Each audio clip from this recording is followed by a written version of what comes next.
But just to say that it was a study that supported the preparation of the National AfCFTA Response Strategy of Mauritius, which will be launched, which will be validated on Friday at the Westin Turtle Resort and Spa. And this collaboration, the National AfCFTA Response Strategy, was prepared under the aegis of the Ministry of Foreign Affairs. And this strategy as well is funded by the EU. Now, just to start, so I'm just going to highlight a few findings of that study. I think we all know, but I think it is worth reiterating. I'm sorry, can I please ask for us to keep it down a bit, because it does disturb presenters. Thank you very much. Thank you very much for your attention. So I think it is worth reminding that Mauritius has undergone an impressive economic transformation since independence in 1968, and you all know the story far better than me, that we have grown from a low-income monocrop economy based on sugarcane to become a diversified economy. And as we may recall, a key element of the original success was this emphasis on establishing export processing zones that contain a lot of preferential incentives for the manufacturing sector.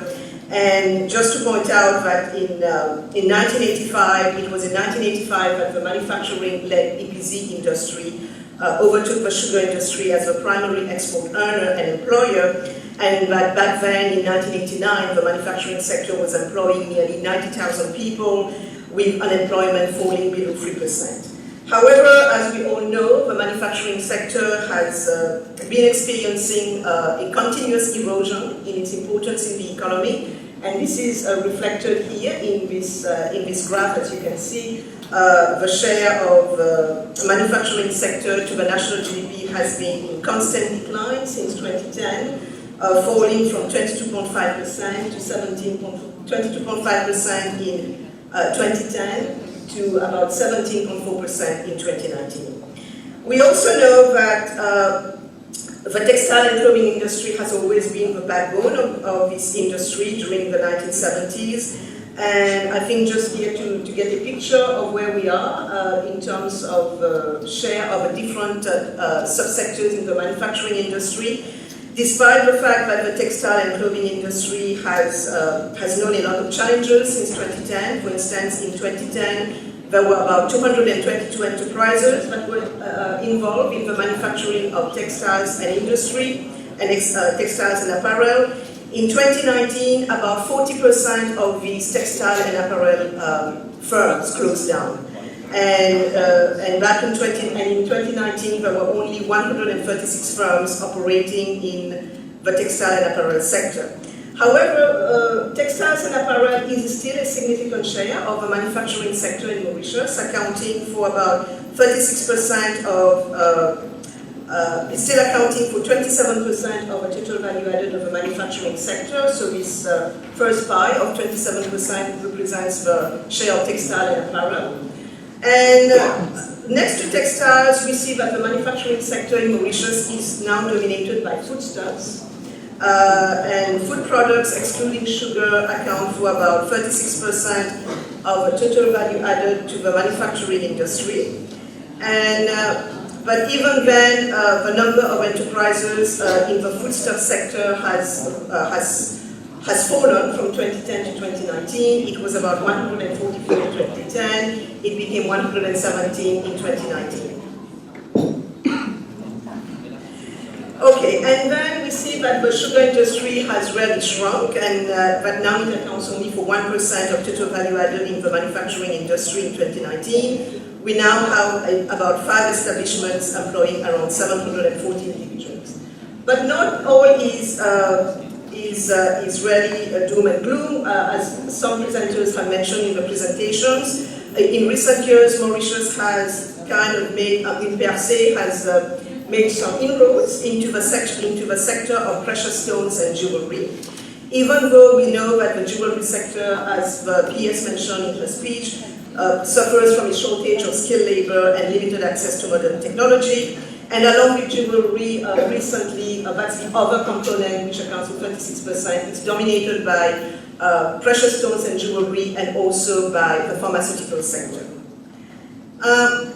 But we find that that this morning we heard Mr. Abasami talking about productivity, and when we look at, for instance, how the index of value addition by industry has evolved over the last 10 years, we found that most subsectors, unfortunately, have experienced declining production output over this period 2010 to 2014. For instance, the manufacturing sector as a whole experienced a decline of over 21% between 2010 and 2019, and all manufacturing sectors experienced this decline except for computer, electronic, and optical products. If we look at in terms of employment, same story. We found that the manufacturing sector really suffered a decline in employment, but it fell by more than 13% between 2010 and 2019. And this table shows the distribution of the changes in employment by subsector. We found that employment in the textiles and wearing apparel sectors, which contributed more than 50% of manufacturing jobs, has fallen by 27%. I don't have a pointer, but it has fallen by 27%.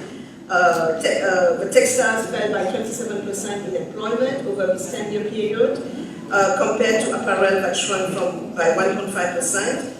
And we found that the subsectors that were considerably affected over the last 10 years in terms of fall in employment were machinery, which fell by 41%. That's denoted in red. And followed by motor vehicles, minus 32%, wooden furniture, etc. So all, lo and behold, this is just to give an overview of the manufacturing sector over the last 10 years. You know this better than I do. And some of the factors that have contributed to that is the rising competition from Asian countries, as well as rising oil prices, depreciation of the Mauritian currency, etc. So this is a bit the first part of the study that we have done.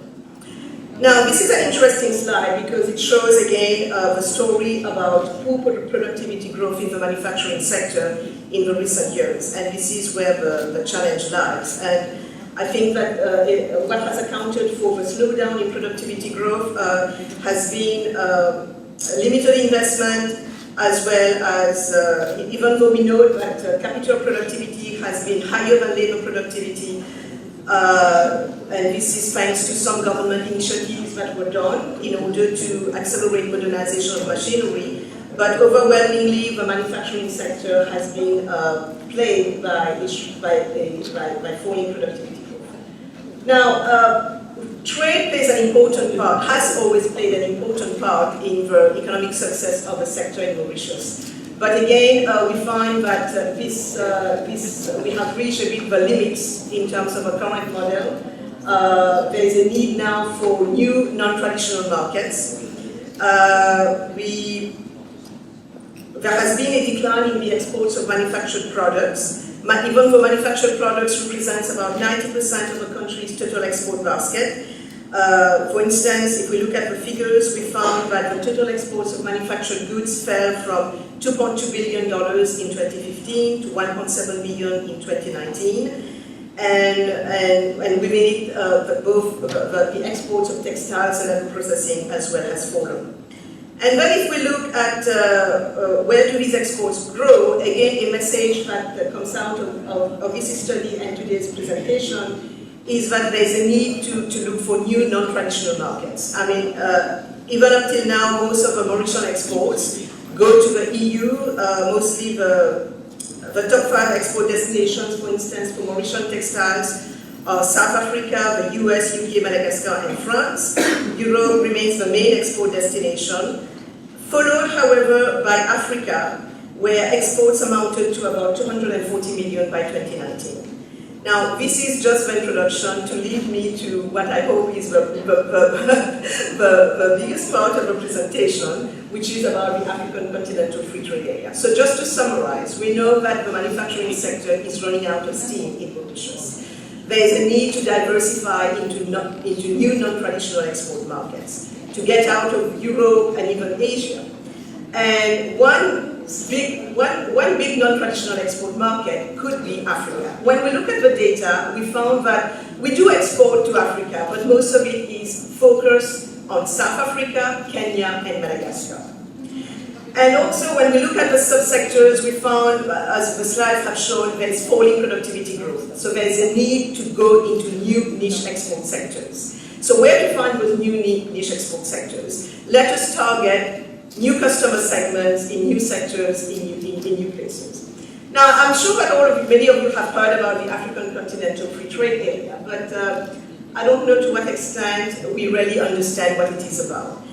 The African Continental Free Trade Area is a flagship project of the African Union, and the idea is to really create, through liberalization, a continental single market for African goods and services. So the idea is simple, that these African countries, very often when you look at the data, you may find anomalies such as, you will find, for instance, that one African country imposes a higher tariff rate on the same product relative to another African country, but not relative to non-African countries. And that should not be the case. It should be easier for us as Africans to trade more easily with one another than with the rest of the world. So the idea behind the AfCFTA is to get rid of those tariff barriers and those non-tariff barriers among African countries to facilitate trade.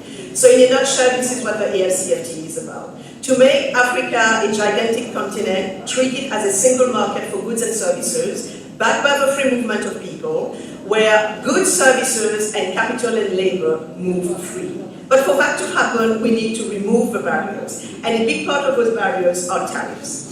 Now, very briefly, in case this is new to you, what are some of the broader objectives of the African Continental Free Trade Area? We like to say at ECA that the AfCFTA is more than a trade agreement. It is what we call a deep trade agreement. It is not only about trade. It is about trade, about investment, it is about freeing the movement of people, and so on and so forth.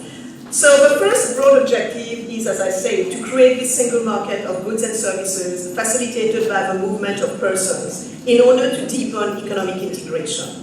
But also, at the end of it, there is this big objective, number 5, which is to promote and attain sustainable and inclusive socio-economic development and structural transformation among countries. And also objective number 7, which is to promote industrial development through diversification and regional value chain development. So that's why we like to say at ECA that trade and industry are two sides of the same development coin. And that's why we want to stress that when we talk about industrialization, we cannot talk about industrialization without talking about trade. In many countries, the ministries of trade and industry are together. But in the Mauritian context, we have two separate industries. So it is very important, Madame Elias, for trade, in the Mauritian context, for the trade and industrial policies to speak to each other, for it to be coherent, and especially for the two ministries to work really closely together. And to exchange notes and make sure that these policies are working hand in hand. And the idea behind the AfCFTA is that, okay, when you look at Africa, many African countries, they are still exporting raw materials. Zambia is exporting copper, Cote d'Ivoire is exporting cocoa. In Mauritius, we used to export sugar, but we got out of it. And then when you look at the African countries, what do we see? We see that Cote d'Ivoire is exporting cocoa at very low prices, nobody added to Switzerland. Switzerland is making its chocolate, and we are importing the chocolate. So there's a disconnect there. And you look at Zambia, it is exporting copper in raw. China will process the copper into copper utensils, God knows what, and we are importing it. And the idea here is that this has got to stop. So what is the missing link? The missing link is industrial processing.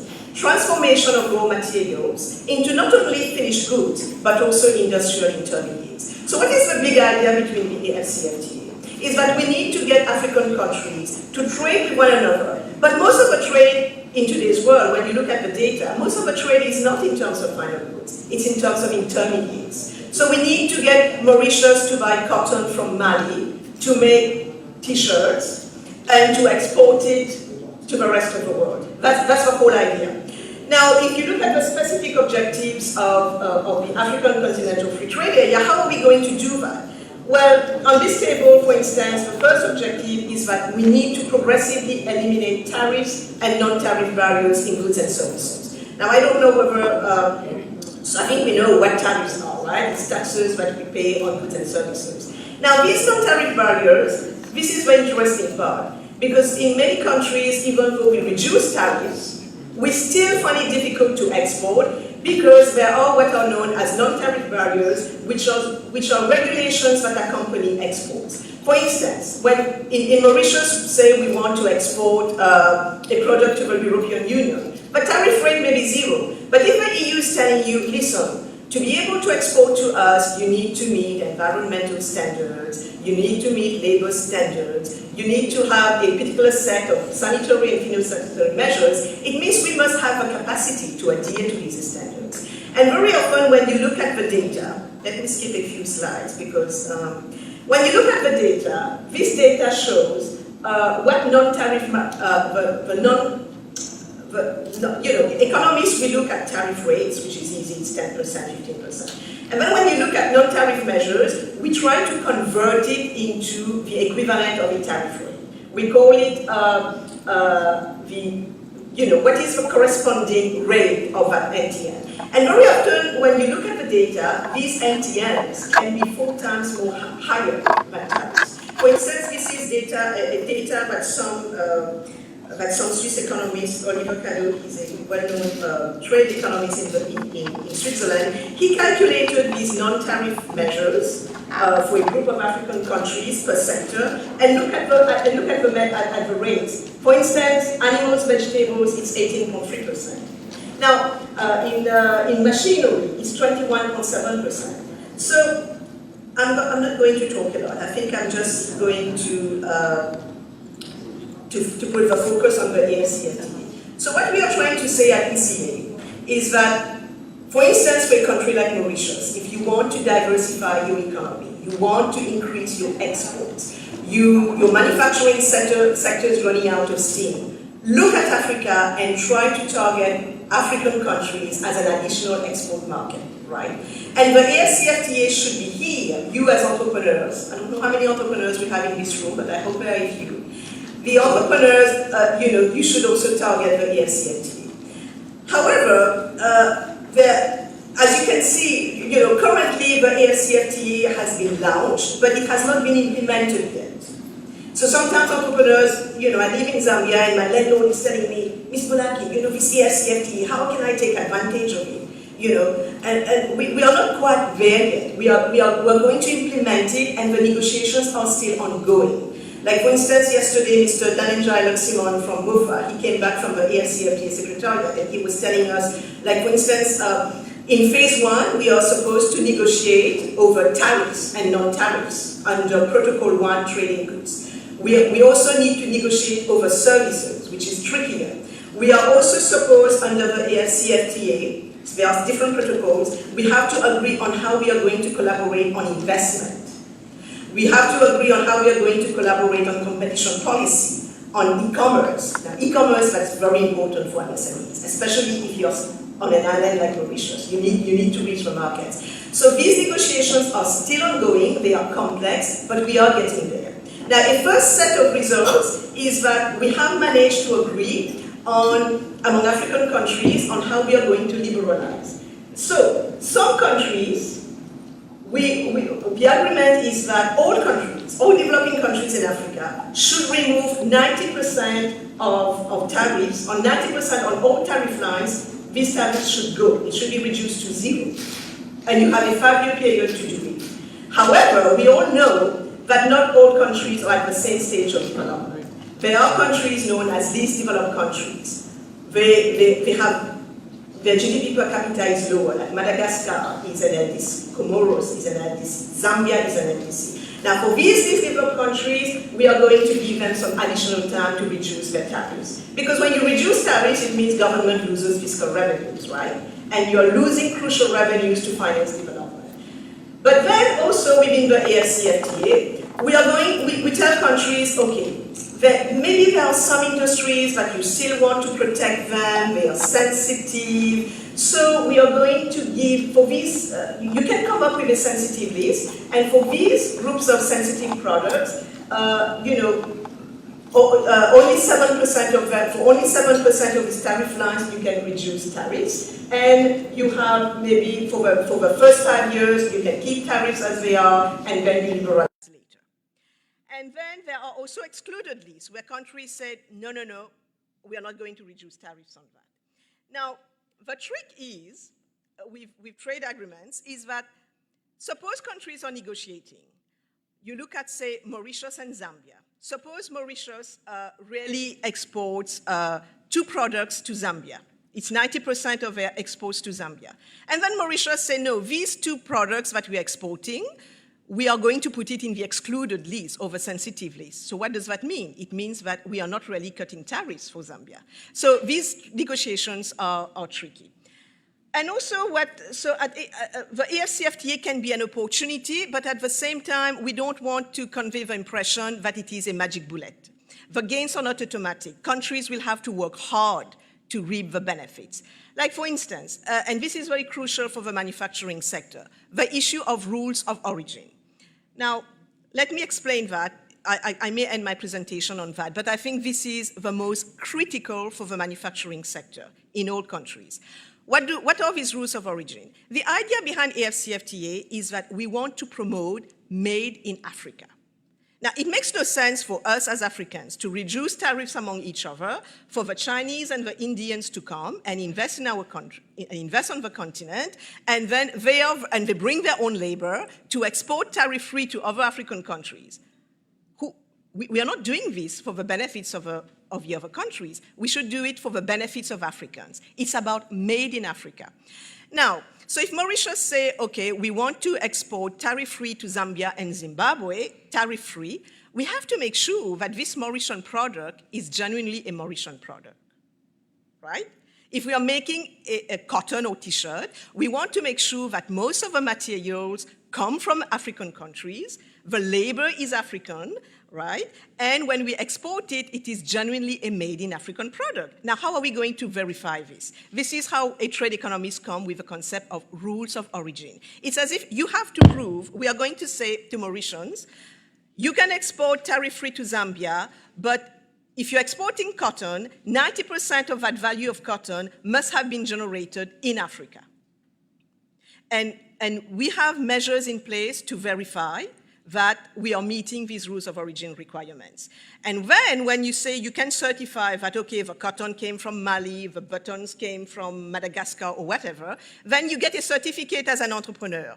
So as an entrepreneur, you have to apply for that certificate, and you have to prove that your product is an African product.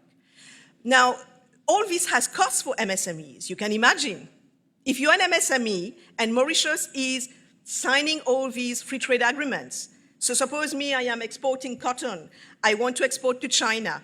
China will tell me you have to meet my standards. I want to export to India.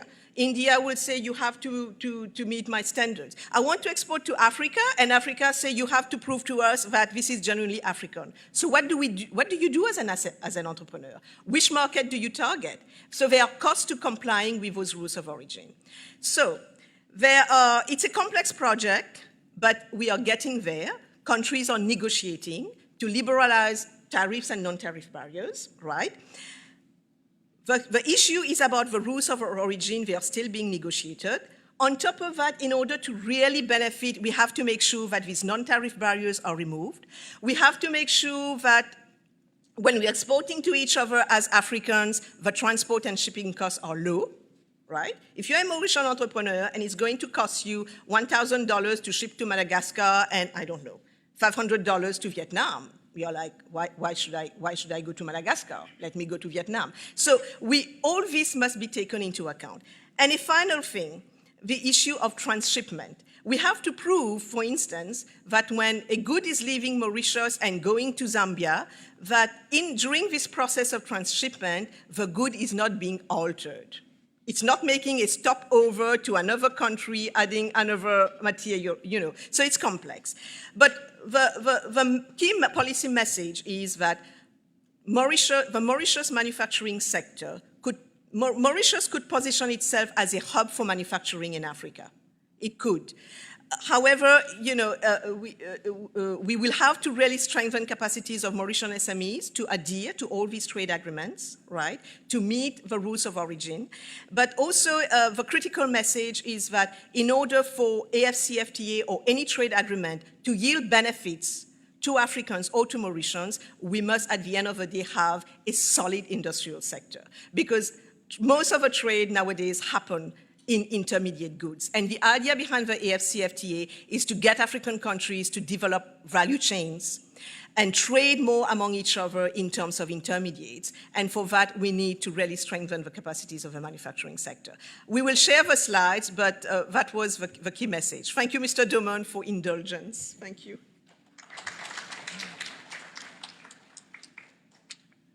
Thank you, Mrs. Aruna, for this very incisive comments, and you have indeed with the AfCFTA we see there's a lot of opportunity for our industrial, for the manufacturing sector. There are some challenges which we have to tackle, of course. There may be some answers to your questions also. For example, we are already importing cotton from some African countries, transforming into yarn and fabrics. So, some countries, maybe it's not Mali, but other countries. The next speaker, Mrs. Ramjanali, from the Minister of Foreign Trade. So, Mrs. Soya Ramjanali, she is the Principal Trade Policy Analyst. She has more than 20 years experience in the ministry, and she has represented Mauritius in several negotiations and meetings dealing with COMESA issues, African Growth Opportunity Act, and other PTAs also. Over now to you, Ms. Ramjanali. So, bon après-midi à tout le monde. Hope you are not too sleepy after a heavy lunch. And I will tell you a little bit about our market access opportunities, our FTAs, but more importantly about the challenges, about what the ministry and what government is doing to help tackle these challenges, en partenariat bien sûr avec les institutions concernées and the private sector. So you will also notice that there will be some overlapping with what previous presenters have said or told you about, but I think there will be convergence towards maximizing to the best of our ability the market access that we have, and tailoring our industrial strategy in such a manner that we make the most and we expand our domestic market. Okay? So, yeah.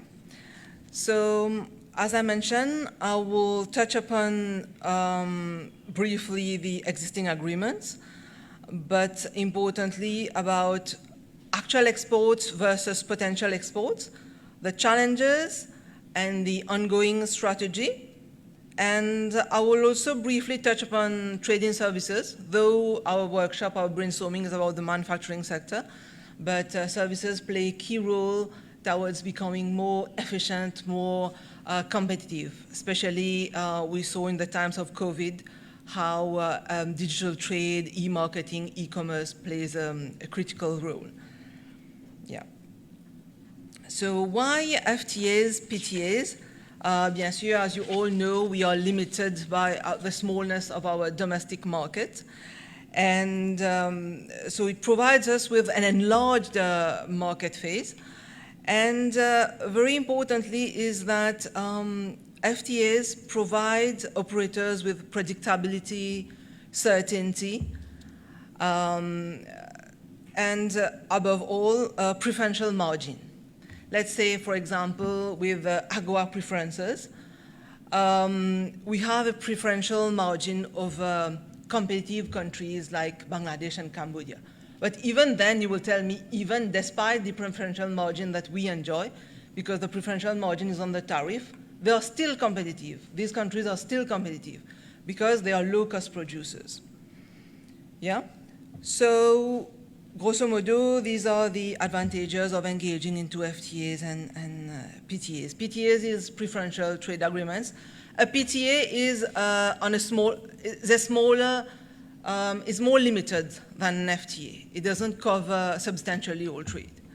So this map gives you a snapshot of our main exports towards main markets based on the existing FTAs or preferential trade schemes that we have. Let me emphasize here that with the US, we don't have any reciprocal agreement. The AGWA is a one-way scheme. That is, we benefit from preferences from the US without giving anything in return. But our main concern is what will happen after 2025 when the AGWA preferences are supposed to lapse.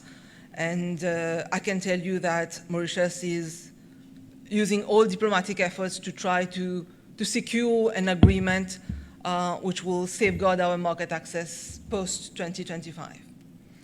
Yeah, so it gives you a little bit a snapshot whereby the EU is a very important market for Mauritius. As individual markets, the US is also very important. And COMESA SADC has really, with the launching of the FTAs in 2000, the COMESA and SADC markets have really been, I would say, have been beneficial to our economy because we are doing quite well on the SADC market, especially our textile. But later on, I will underline the fact that even when you talk about regional markets, as Aruna has mentioned before, we are quite concentrated in terms of the countries that we target. So this is something that we need to tackle. So this gives you a brief overview of the main provisions of our existing FTAs or preferential trade agreements. I won't go into detail, but just to tell you broadly that SADC and COMESA are free trade areas, and we have recently negotiated free trade area with China, which came into operation last year. And with India, it's a SECPA, but within the SECPA, for the trade in goods part, it's not a free trade area, it's a preferential trade area, which means that it's more limited than a free trade area. And very importantly is our EU-ESA IEPA, which is, we export a lot under the IEPA. Good. So as the previous speaker has underlined, we first major challenge, we are quite concentrated, quite, our export go to a limited number of regional partners. Madagascar, Kenya, South Africa, and Seychelles are the countries which keep on popping up when we look at the statistics. Okay? And in Europe, there again, we have countries where which absorbs a lot of our exports, and we feel that there is room to tackle other European countries like Italy, Spain, etc. But here again, we have to make sure that our investment and promotional trade policies, converge towards one direction. There is need to have convergence regarding trade policies, industrial policies, as well as investment and trade promotion strategies. Tous les chemins mènent à Rome. Yeah. So the key rules of origin, as Aruna mentioned, rules of origin, they confer nationality to a product. Okay, this is the passport that the product will have to show so as to obtain the preferential market access. And our friend from MRA Customs, our friend Rajiv, his unit plays a key role in verifying the certificates of origin and in verifying all the documents to make sure that the rules of origin have been met. Okay? So the idea is not to take you in detail throughout the specific rules of origin, but the idea is to make you reflect that the rules of origin are not the same across the RECs, across the regional economic communities or the FTAs. So I keep on telling people that If you want to target an African country, for example, whereby the country is part, let's say Madagascar, which is part of SADC, part of COMESA, and part of the AfCFTA. So in order for you to choose the best appropriate rule, you need to engage into treaty shopping. Okay? Lawyers call it treaty shopping because you need to use the criteria that will suit your specific case, depending on the raw materials that you have used, depending on where you have sourced your raw materials. Okay, let me show you. For example, AfCFTA, SADC, COMESA. So the strategy of Mauritius is, despite with the advent of the AfCFTA, our strategy is that we need to preserve our acquis with SADC and COMESA. They need to exist in parallel. AfCFTA, SADC, and COMESA. Then the operator will choose the most favorable rule suited to his product. Because as Aruna has mentioned, the AfCFTA has been launched politically, but it's not been implemented yet. It's a work in progress. It's a very ambitious project. Can you imagine more than 50 countries? And I mean, for trade to take place under preferential rules, all the countries need to have the mechanism in place for verification of rules of origin. They need to exchange the signatures. They need to have the manual on rules of origin. All this needs to be in place before trade takes place. So even when we will have the AfCFTA, so you will need to choose the rule that is specifically suited to your situation.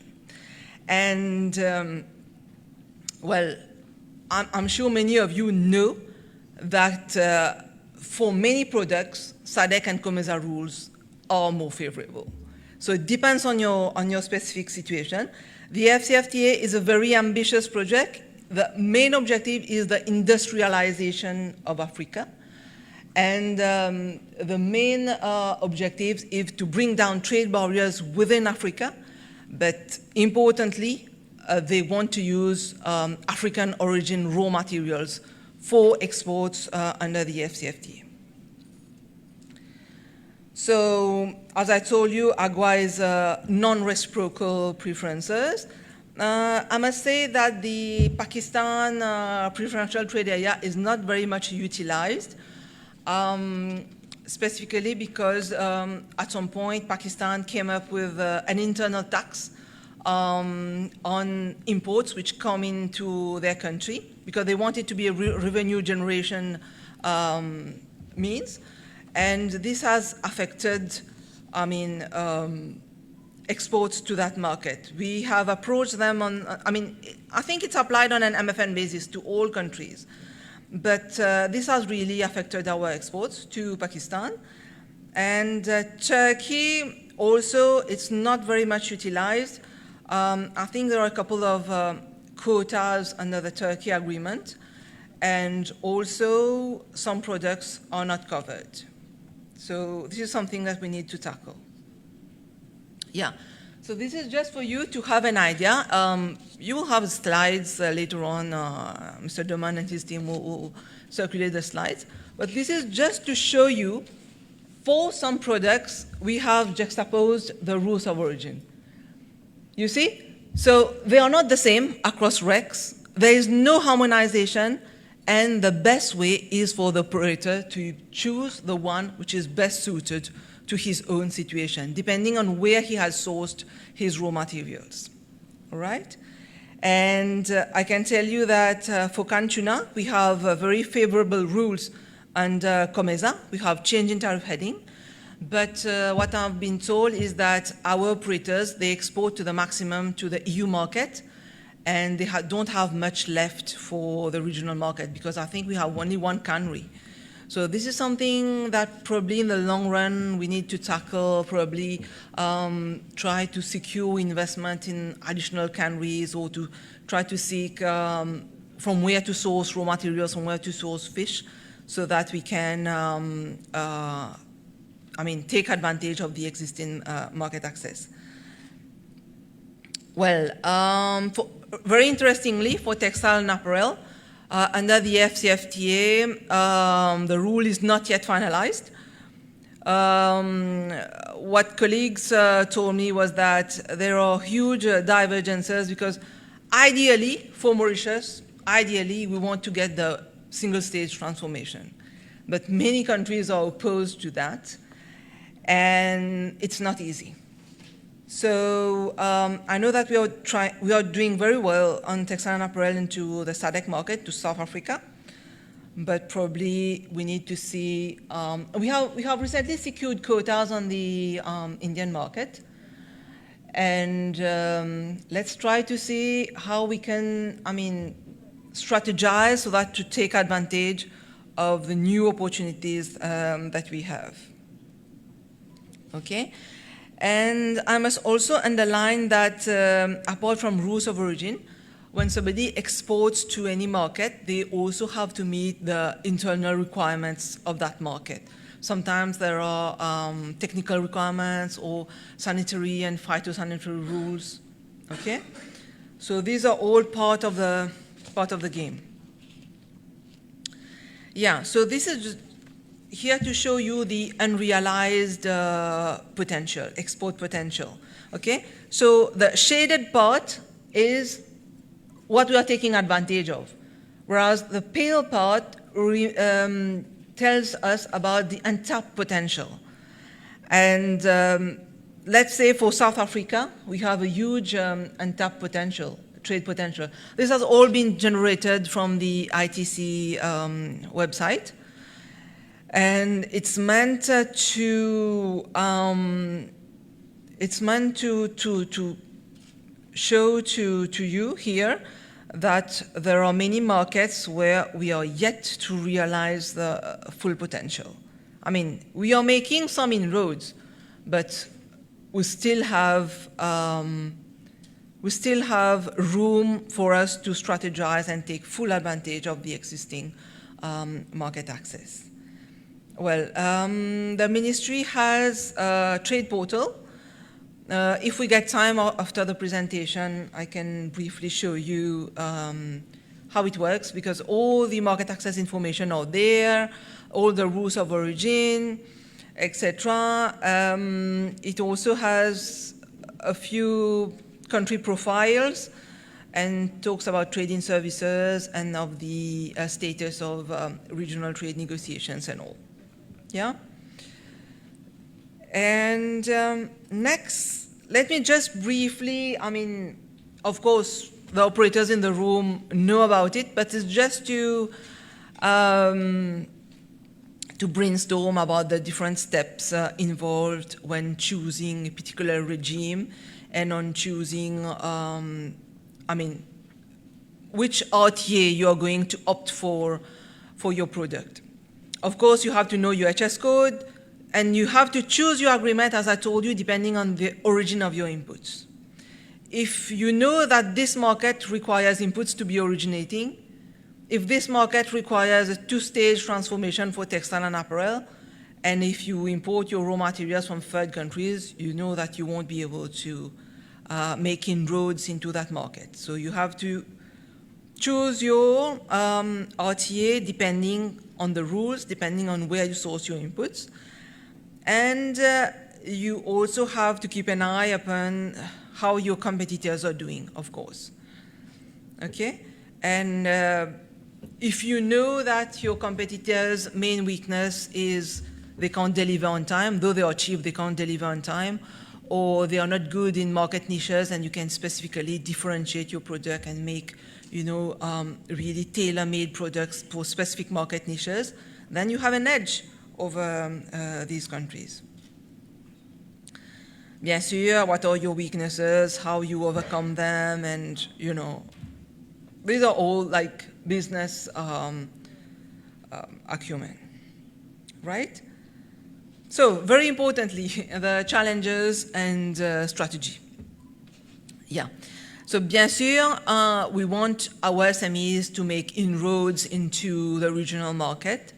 But what we have noticed is that very often our SMEs, they lack information about who will buy their products, in which target market, how they will get there, how they will identify a particular supplier. And sometimes they also have lack of knowledge about the regulations in place, about about who are the competitors for that product and that market. So there is a whole thinking about how we sort of bring the buyers and the sellers together and how we bridge the gap between the two. And export competitiveness, again, because freight is becoming very, very expensive, and with the changing global landscape and the increasing challenges after COVID, now we have the Ukraine war. So it's becoming quite of a challenge. And what operators also told us is that the difficulty to source the raw materials that they need from the region. Interestingly, the AfCFTA, they encourage the use of regional inputs, the use of regional raw materials. But many operators have told us, Madam, the material, the fabric that I need, let's say for my towels, I can't source it from the region. Or even if it's available, it's very expensive. So these are challenges. Logistical and connectivity, non-tariff barriers, bien sûr. So strategy. So our ministry has set up an interministerial committee, which is chaired by the Minister of Foreign Affairs, and which brings together the main institutions and the private sector, bien sûr. And we agreed on an implementation matrix with the main challenges and the proposed solutions. So on top, we have the interministerial committee, chaired by Minister of Foreign Affairs, but just under it, we have the technical committee, which is chaired by the Director of Trade Policy, and which does the actual work of taking stock of the challenges being faced by the private sector. And we have the difficult task of coming up with proposed solutions, how to tackle those, so that our operators make maximum use of the existing FTAs. Yeah. So I can share with you, en gros, the main things that we discussed on the technical committee, which we just had last week. So the private sector told us this thing about the lack of manpower, lack of skilled personnel in some key areas, and this is something that we've been hearing since this morning. It is an issue. Okay, work permit related issues. So the Ministry of Employment is also represented on the committee. And the private sector needs to identify those areas where, là où il bloque, là, quels sont les différents shortage areas. And we're also talking about establishing information desks, key persons which operators can contact within the main institutions. Many institutions they already have, but where it is missing, how we set up those key information desks. But we also want to link it up with our trade portal. So we will reflect anything new that we do, we'll link it up with our trade portal. And we also saw that there are promotional efforts to be stepped up regarding the new FTAs. And bien sûr, identification of key markets within the EU, because EU we are concentrated, and Africa also we are concentrated. So we need to see what needs to be done for us to diversify our trade relations. Just briefly about services sector coverage. Like COVID taught us that we can't go to the high street to shop. We sit in our homes in front of our computer. We use digital services. Companies are marketing their products through e-marketing. And there are distribution and logistics logistics services involved where the product is delivered at your doorstep. So trading services are very important for any economy to be competitive. Crucial services are communication services, logistics, transport, ICT, very important, financial services. So these are key enablers to enable any economy to be competitive.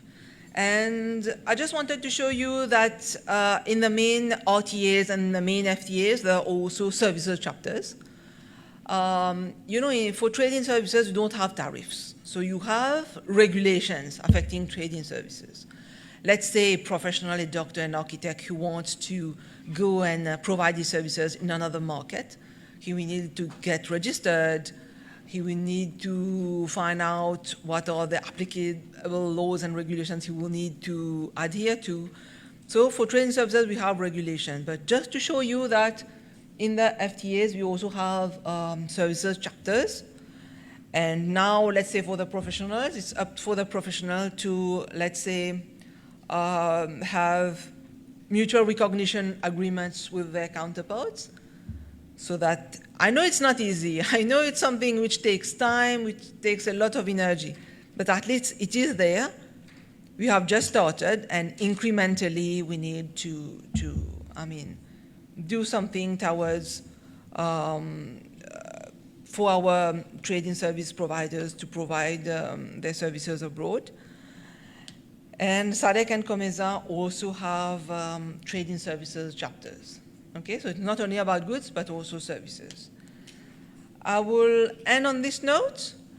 Thank you very much. And I think if you have any clarification, we'll take them after all the presentations. Thank you.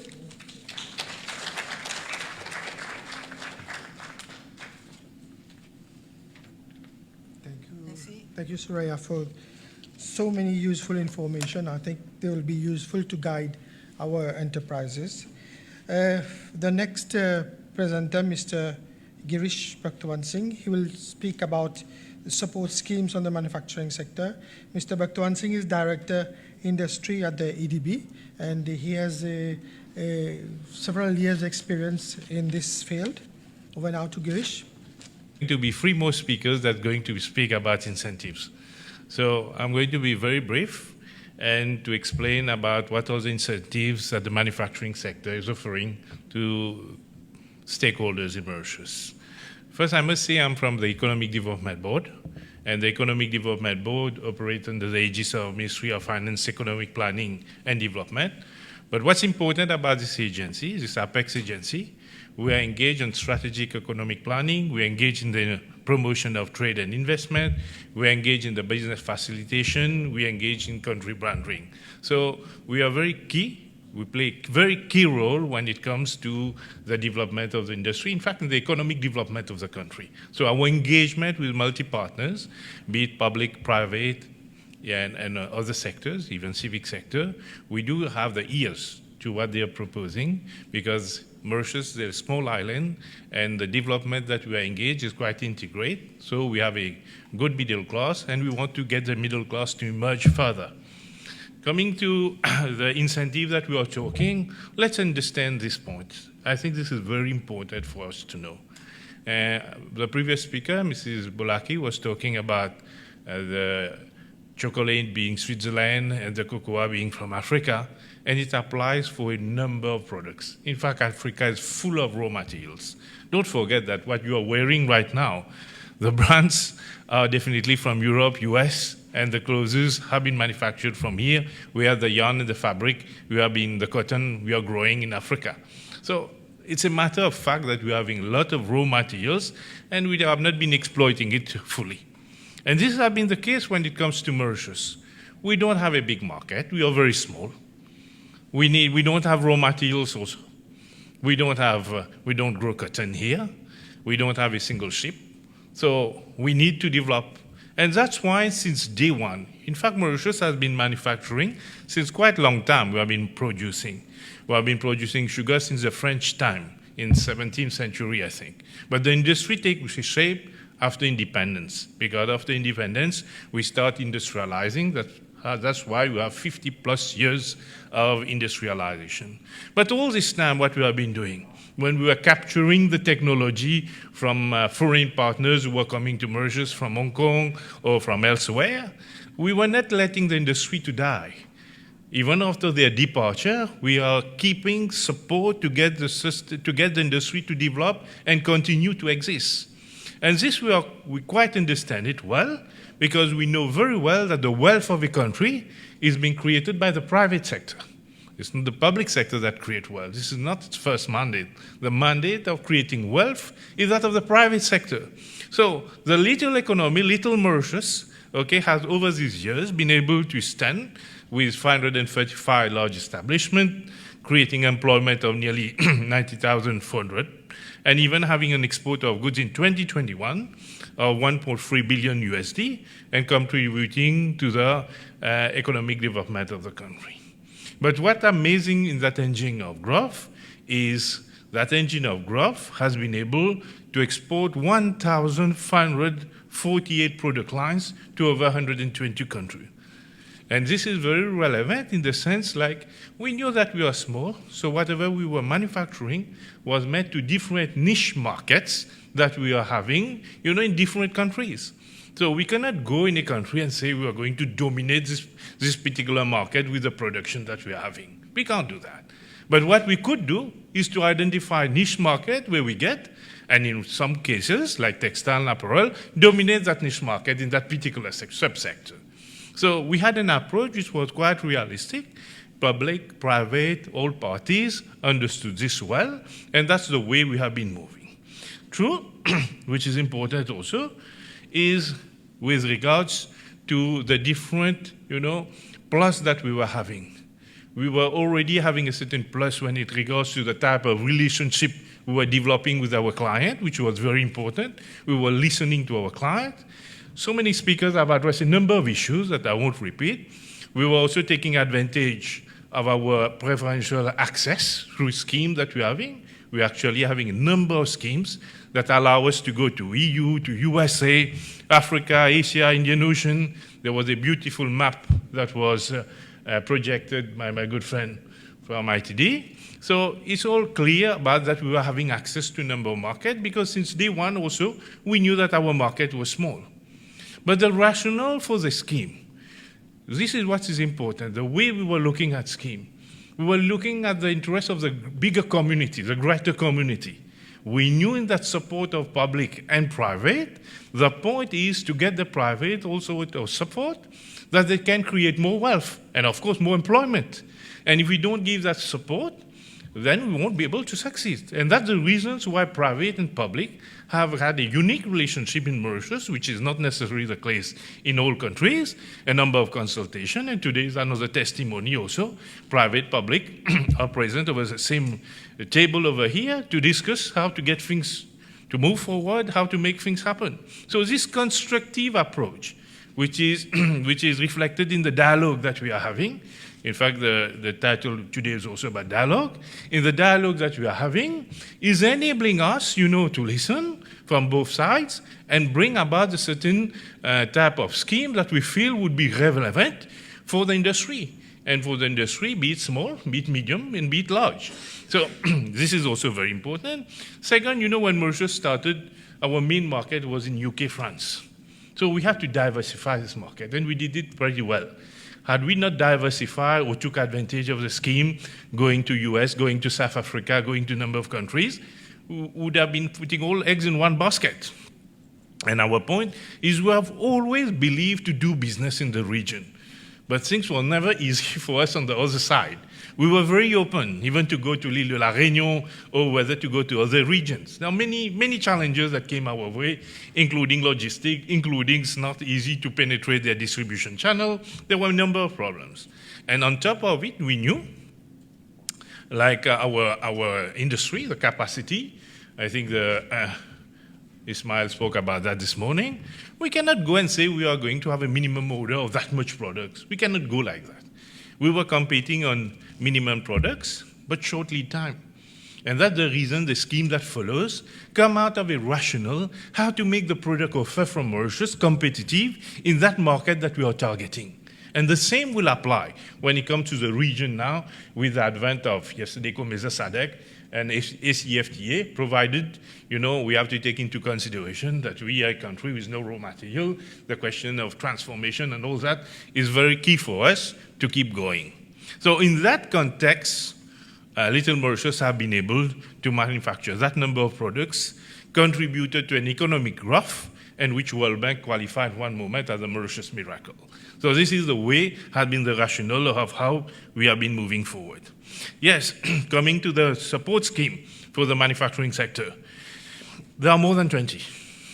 They are being managed by different institutions, be it SME, equity fund, and of course ADB, now yesterday ISP, IFCM now, SME Mauritius, Development Bank of Mauritius, so many schemes are there. But I won't go individually to what all these schemes say. There are many speakers after me that could go in the details of it. But what I want to tell you about the direction of the schemes. We know very well till yesterday we were competing with regards to our preferential access, etc., short orders and all. And we know that tomorrow, as from now, that the competition will shift very, very fast with regards to competing through technology. We know that. And someone quoted Ford in the morning, and Ford said it so well, that industrialization is about manufacturing the best product possible at the lowest price possible. Okay, it's about that. So the absorption of technology in a country where we need to train people also to be able to deliver on that, because if machine goes down, it will affect seriously the production. There has been always the reticence about, adopting automation because of the reason of price, cost, forming people and all. Yesterday, the same thing happened when people were to use laptops.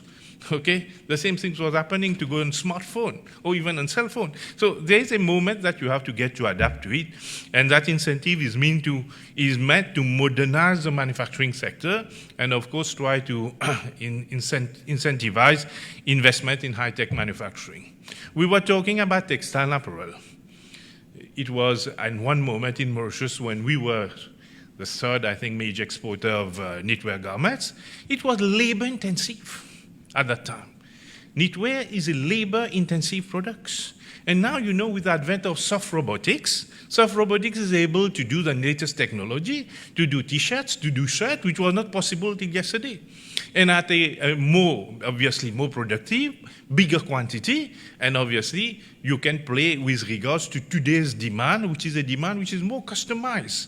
It's not about the general demand. People are now looking at the new shop to have customers' demand being applied to the type of product they want. So even with regards to fashion, which is also something which is very important. Second, the scheme is also about, the access to finance. Enterprises have an issue with regards to that. Sometimes banks are not risk takers, they are risk adverse. They don't want to facilitate them on the basis of orders. See, they are looking for facilities and they suffer from cash flow issues. And that's a big difficulty for them. But we know in Mauritius, the today's giants, yesterday started in a garage. CMT started in a garage. And finally today it's a jewel. It's a reference in type of apparel industry in the world of textile apparel. Many have grown to be vertically integrated. The first company of textile, Resultant, which was manufacturing gloves.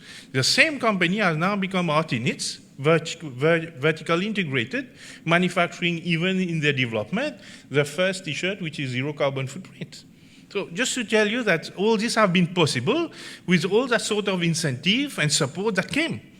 And obviously, when it comes to export development and marketing, all this is very relevant, and there are a number of schemes which give them the necessary support. Obviously, I'll go through a couple of details to you, but let's explain a bit about, in general, before I go to certain specific cases. Now, coming to institution, like I was saying, there are so many institutions involved in so many schemes, even for the micro companies, microcredit, Development Bank of Mauritius operate as per the regulation of banking. We have a strong banking regulation in Mauritius, which is as per the international regulations. And then we came with a number of institutions. Mr. Bidesi will explain about International Finance Corporation of Mauritius Limited, State Investment, SME Equity Fund, SME Mauritius, and Economic Development Board. But the aim at the end of the day of all this scheme is to keep our industry going, to keep our industry's product offer competitive, and to keep that the industry be industry that bring revenues. And that the minister was referring in the morning, Honorable Minister, saying that in hard times, it was the industry that was bringing the necessary foreign currency to the country. So imagine those countries that had all the industry closed down. There are examples in Latin America. There are some companies, they abandoned textile at one moment. There are countries that have gone only on services. for getting manufacturing. And with manufacturing, there are so many support that you are giving to adjacent number of industries.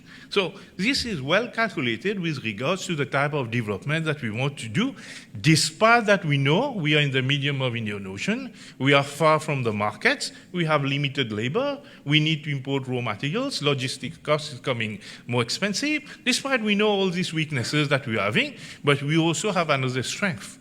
And the strength, not only in terms of scheme, etc., because we know in our industry there's also certain, from our captain of industry, from the operators, from the people working there, the necessary dose of passion, commitment, tenacity to make things happen.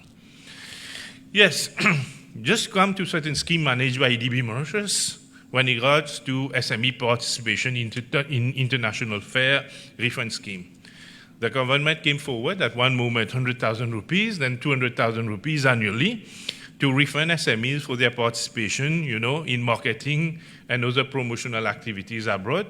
And most of the time, there are activities, there are events that are being led by Economic Development Board.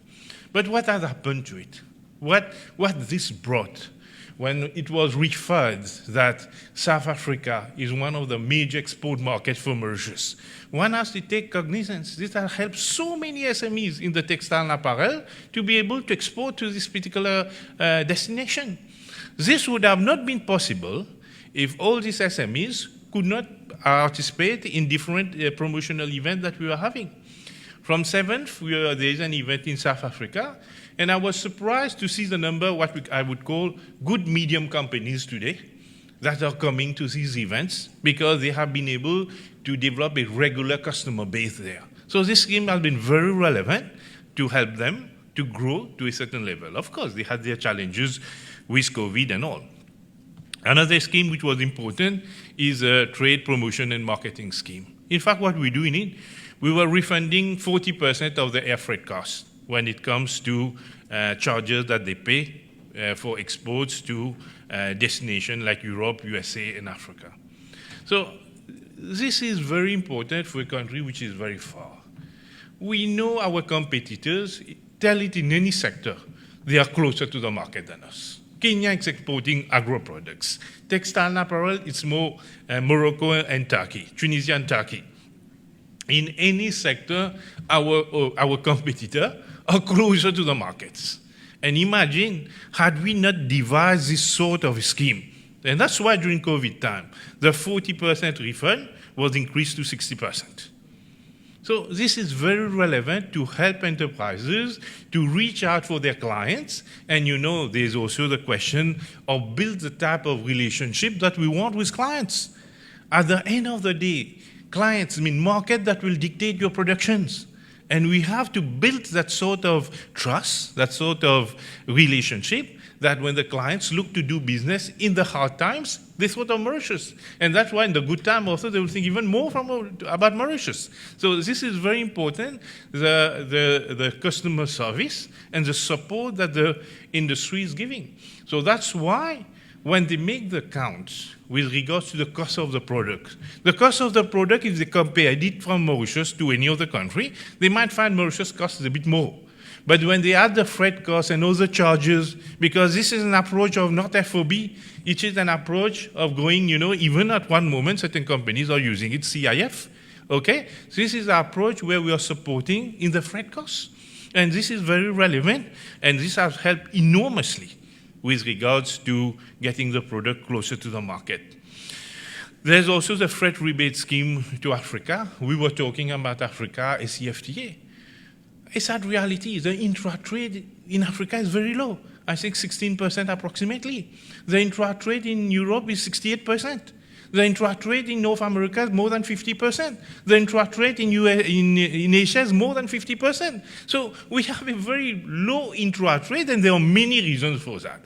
So that's why Mauritius took the initiative to come with that scheme in view to encourage our operators to reach out for the 19 countries of Africa, I think, and some 40 free eligible ports to sell their products, where we are giving some refund when it comes to container. I think 300 USD for 20 feet container, 600 USD for 40 feet container. Our point is to be able to reach out to those different ports and to get our product. It has been also a strategy of ours, because till I should say now, our major export has been going, when we start with Africa, is with South Africa, a bit of Kenya, okay? We are not going to the other countries, and how to go to these countries. Everyone suffers about this distribution channel. Everyone suffers about all this. And of course, also the question of risk when it comes to export, credit, guarantee, insurance scheme that we are giving a support, where EDB pay 50% of the credit insurance premium, and all these as per conditions, which is relevant to give the necessary support, confidence, which is very important to go and trade. We don't want anybody to say that we are going to trade there, and yes, we're not sure we're going to lose our money, etc. We want risk takers. We want to develop this sort of entrepreneur, risk takers. And we want our entrepreneur, to have the necessary confidence to go and penetrate the market of Africa. But I'm sure many conditions also apply for the product, for the market, for the client, for the trust, and all that. And last, it has been the high-tech manufacturing scheme. The high-tech manufacturing scheme is another investment where we are encouraging investment in high-tech. So we have seen in the morning MCCI speaking about what they believe are future prospect that we are having in the manufacturing of tomorrow. We're talking about pharmaceutical, we're talking about medical devices, we are talking about more high-tech. So this particular high-tech manufacturing scheme and what we propose in terms of exemption from payment of registration, etc., goes in that lines in view to encourage this sort of investment in Mauritius. And one last scheme, which is also relevant, is we had the difficulty to get our products known in Africa. And how to get the products known if you are very far away, you don't have a distribution channel. And that's the reason why we put out the Africa Warehouse Scheme. The scheme means to get our product in a warehouse which is close to them. It applies initially for Tanzania. And we were refunding nearly 60% as per condition with regards to their rental costs or merchandising costs, etc. There are some conditions that apply. We were giving that to them because we wanted our products to be more known. Get it more visible, get it more known, get it more marketed, get it more merchandised. This has been the idea of coming out of this scheme, okay? And obviously, all this has brought a number of benefits. So like you see, initially there were 11 enterprises who took advantage of the scheme of TPMS, and now 229 in 2020-21, and in February of 2021 to February 2022, already 214. So imagine 272 million Mauritian rupees that have been disbursed. So products, quite a wide range of products. The same apply for boosting regional exports, because giving these facilities for us meant to be able to go to other countries, which we believe is important, and that's the reasons we are giving this support, disbursing the necessary amount. Of course, there are capping and all which it applies. I won't go into all these details, but going to give that support to our enterprises in view that they succeed. Same thing applies also for participation in international fairs, because when one developed customer, it's always more difficult to find new clients. Existing clients, you keep on the relationship. New clients, you need more efforts, more energy, more product development. And that's what we want when we are giving them the opportunity to go to the fairs. We have got most of our clients of South Africa based in Cape Town. And now what we want in South Africa is to get clients in Joburg, to get clients in Durban.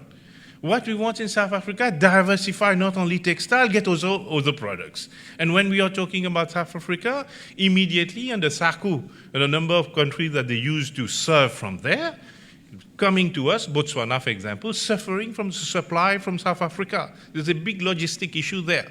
So the contacts are already established, but there came COVID and came the high cost of freight.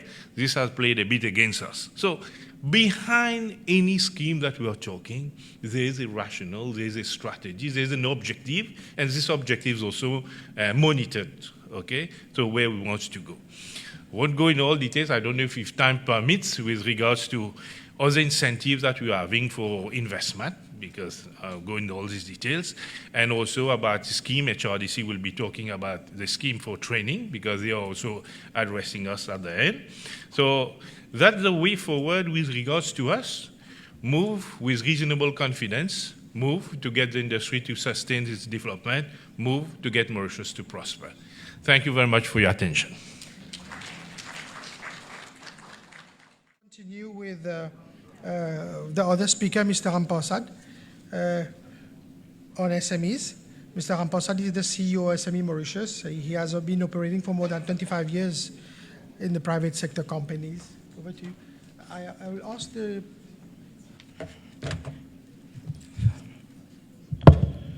A sleepy good afternoon to every one of you. It's a real pleasure for me to be with you this afternoon. I know it's been a late lunch and things are starting to doze off a bit. So we'll try to be short, sweet, and put through our ideas. I am from SME Mauritius, and I'm going to talk about how we are facilitating the development of SMEs through our support schemes. SME Mauritius, no need to present more than telling you that most of our services are known to you, mostly advisory and customized support. Schemes targeting value chain improvement, something that is a bit higher up than what Girish was just talking about. He takes more on the lower side of it. We are a bit en amont.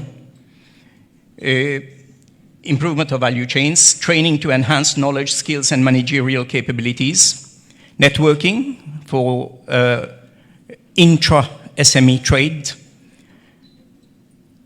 linkages, incubation and co-working infrastructure, which we've tried to introduce as from this year specifically in order to get those starters to have lower startup costs so that they can, by the time they mature with their product or their service, they have not been hit financially. So we support them with co-working infrastructure, incubation facilities that also includes mentoring and coaching. We also, we are developing common facilities, again, in order to reduce the cost of entry of SMEs into industries by giving them access to high-end technology that SME Mauritius invest in, but which can be shared by SMEs so that at their point of entry, they have high-tech machinery, they have technology that is accessible, but they do not pay for that technology and it does not plumb their finances. What are our objectives in order to meet the requirements of an export market, of a local market, is very clear.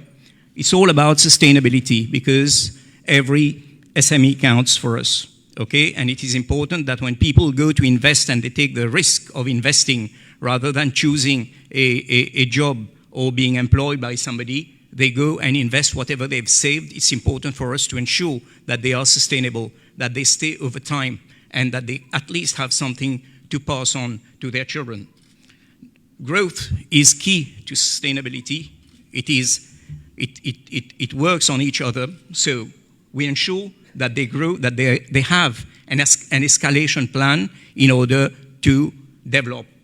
And we ensure also that they are adaptable, that they get the element of resilience in their operations, because when faced with headwinds, especially in those testing times, it's important that SMEs have this inbuilt resilience to face headwinds the way that we are having right now.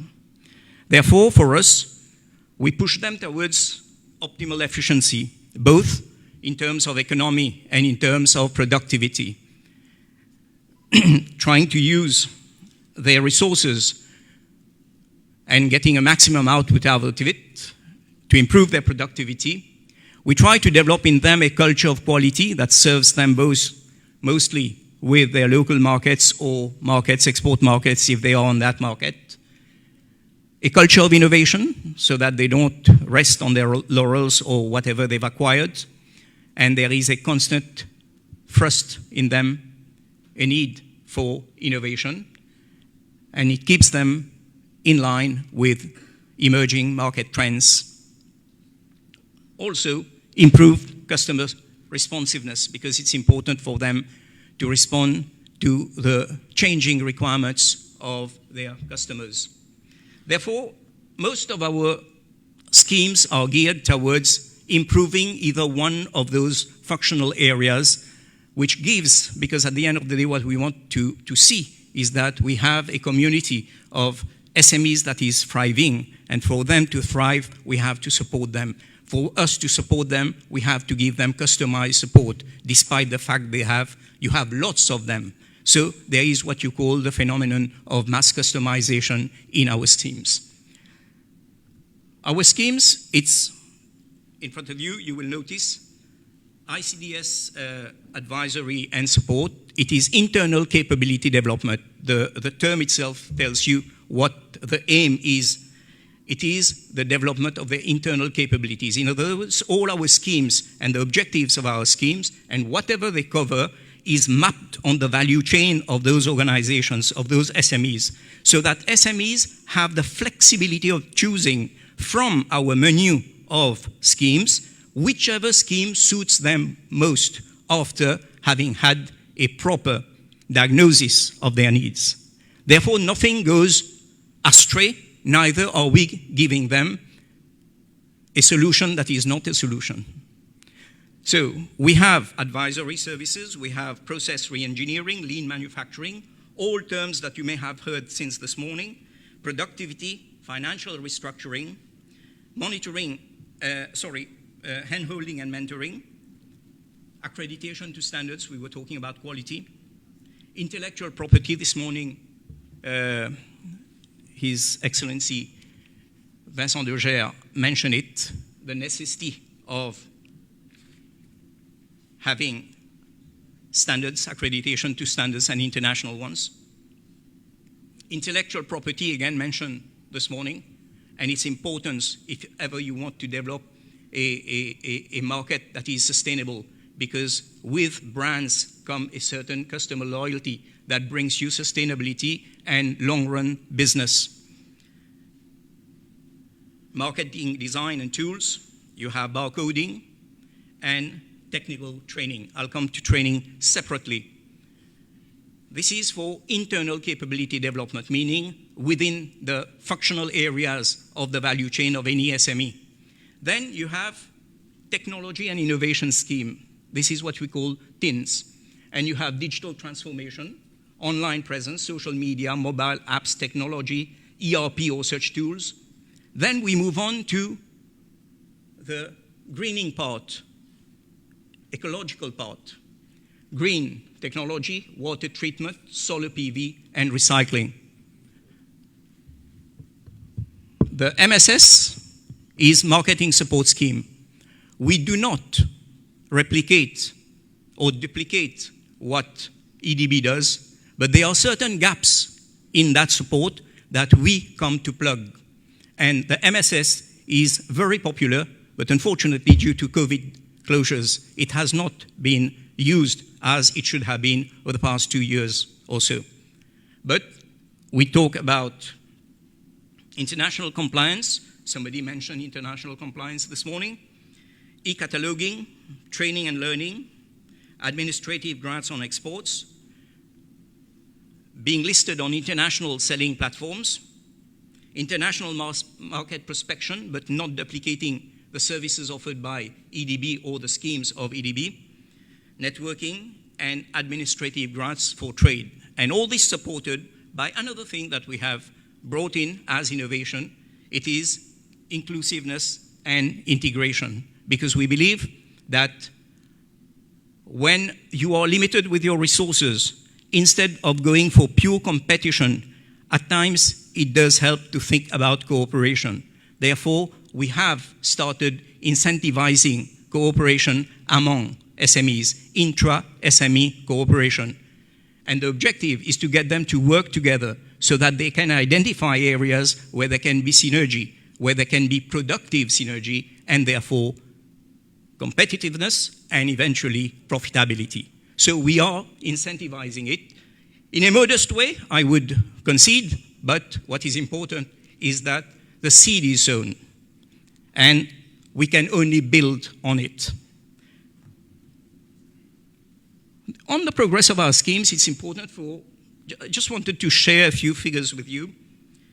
During the year 2021, we considered 676 applications. Those small units, insignificant very often, when you see it in the wide economic landscape, had a cumulative turnover of 2,857,000,000 rupees. Not bad at all, isn't it?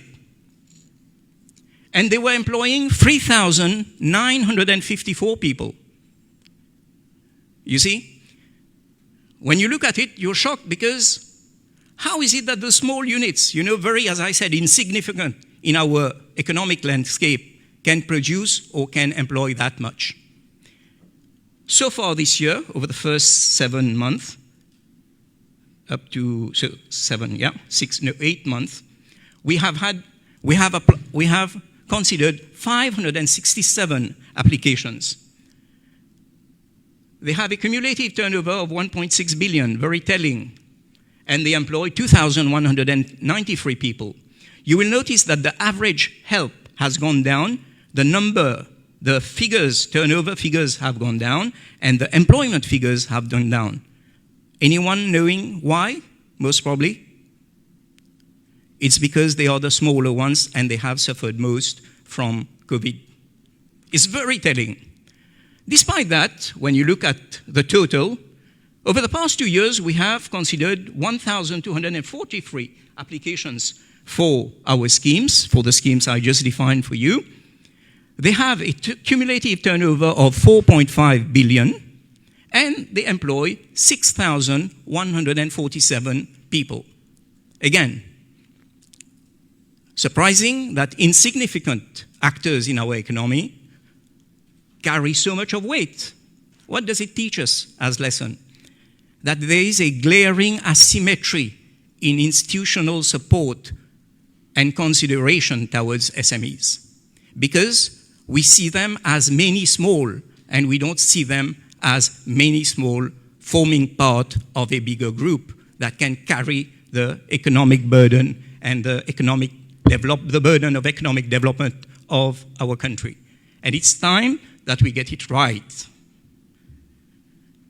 If you look at how and on what were the schemes given, internal capability development over the 2 years went to 10% of our SMEs, while technology adoption went to 78% of our help went to them. In other words, 88% of all the schemes that we give go into either improving the internal capabilities of SMEs, meaning how do you improve the functional areas that make up the competitiveness of an SME.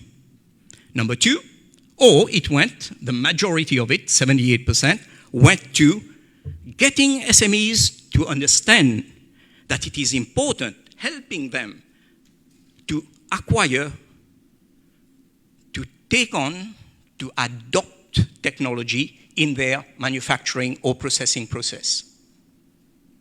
So this is very important because very often when faced with choices, economic choices, and in moments when you have scarce resources, especially scarce rupees in your pocket, and you look at technology, very often it looks as if I have to make a huge outlay in order to get that technology. So you see it, SMEs see it as a cost, whereas in fact it is an investment in their future. And we have to switch that thinking pattern. How do we switch it? By first incentivizing them and by helping them initially. And this is what we do with the rupees that we get from authorities.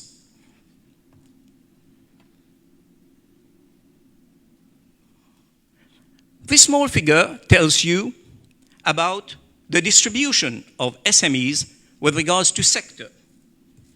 MSME sector and the ones that employ most people. You will notice that the first three, meaning food and beverages, textile and related industry, very important, agriculture and farming make up a big chunk of those who provide employment. And all of them are what we've been talking since morning, manufacturing. There is a manufacturing base to it.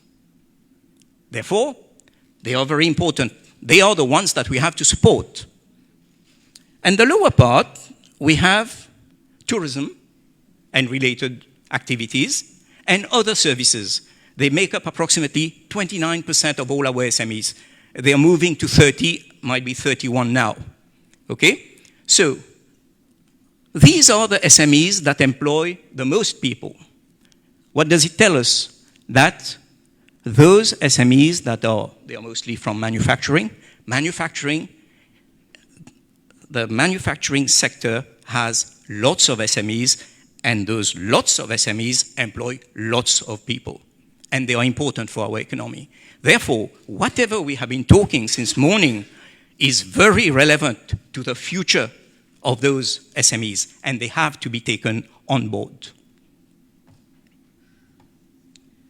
During the second lockdown, SME Mauritius conducted a study called the impact of the second lockdown on MSMEs. We questioned approximately 600 SMEs between March and May. We confirmed certain things in May, by phone mostly, because our people were at home, so they had a lot of time.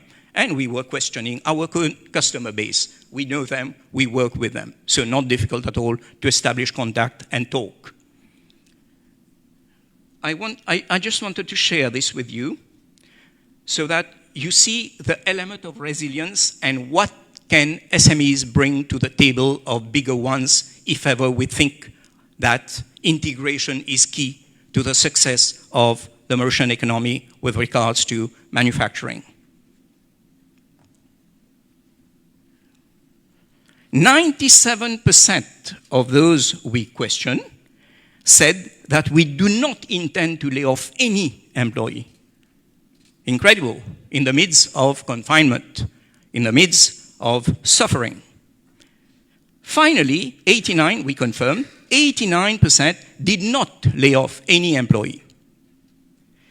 59% said, if things brighten up, I am going to take more people. So what does it tell us? What lesson does it teach us? That SMEs remain a fantastic model for any economy to develop, because in moments of difficulties, they are the ones that shout less, because they know how to bear the pain better. So, how do we align with the IPSP? Because this is very important. I just wanted to map it so that we know where we are starting. We put a mark. This is where we're starting, and we are going to define and work with relevant parties to know how do we progress in line with whatever is being done at national level. So, SME Mauritius is clearly attuned and aligned with the pillars of the industrial IPSP 2020-25. It's very relevant to us, and we have already started. I just wanted to mention that our schemes have been in existence since 2020.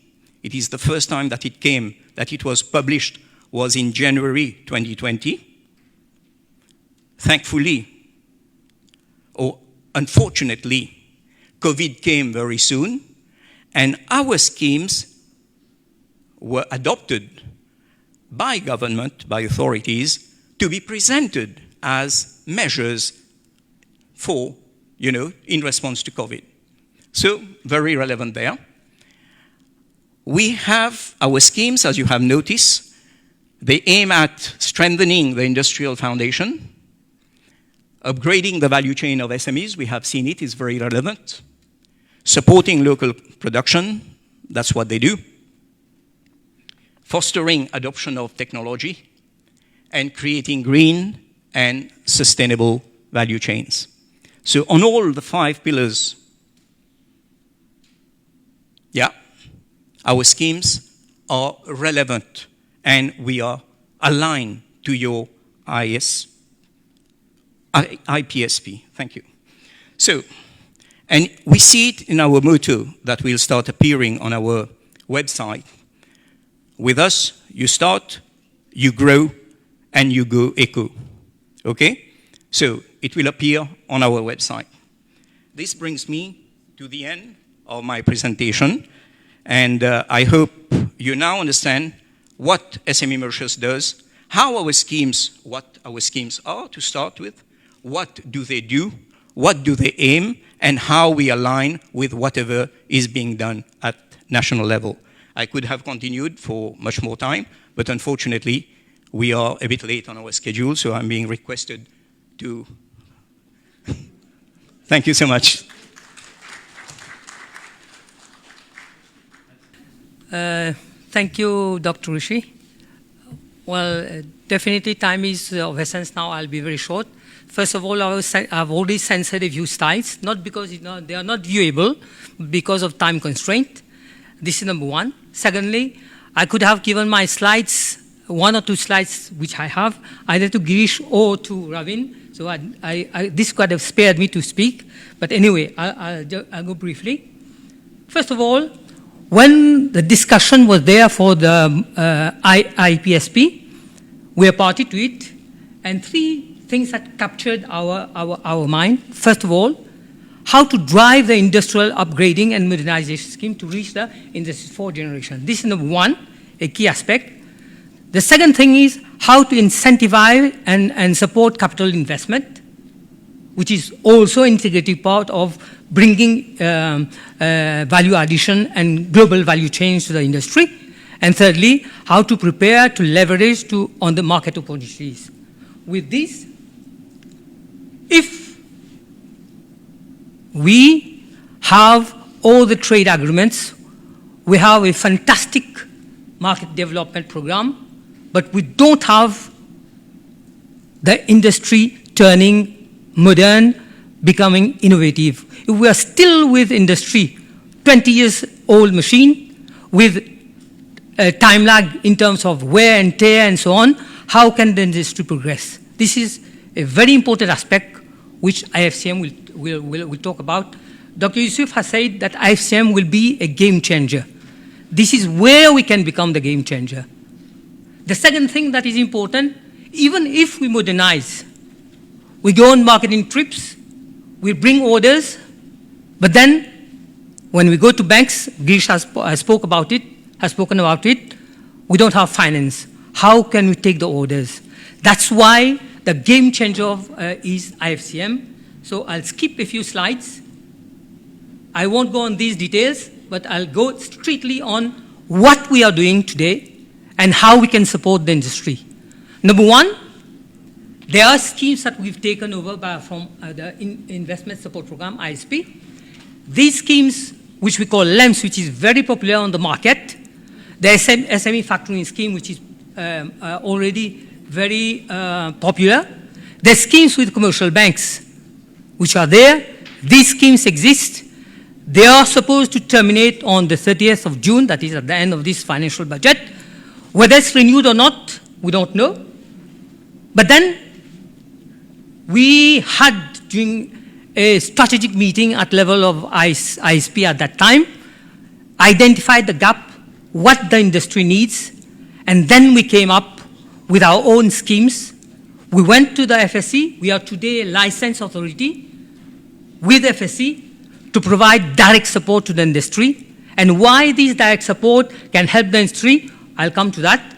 So we have what we call the creation in the budget of the MTF, the Modernization and Transformation Fund, with a line of credit which has been supplied. We are paying interest for that, of 5 billion rupees, so that we can help the industry directly in several forms. One, we are going to do leasing directly.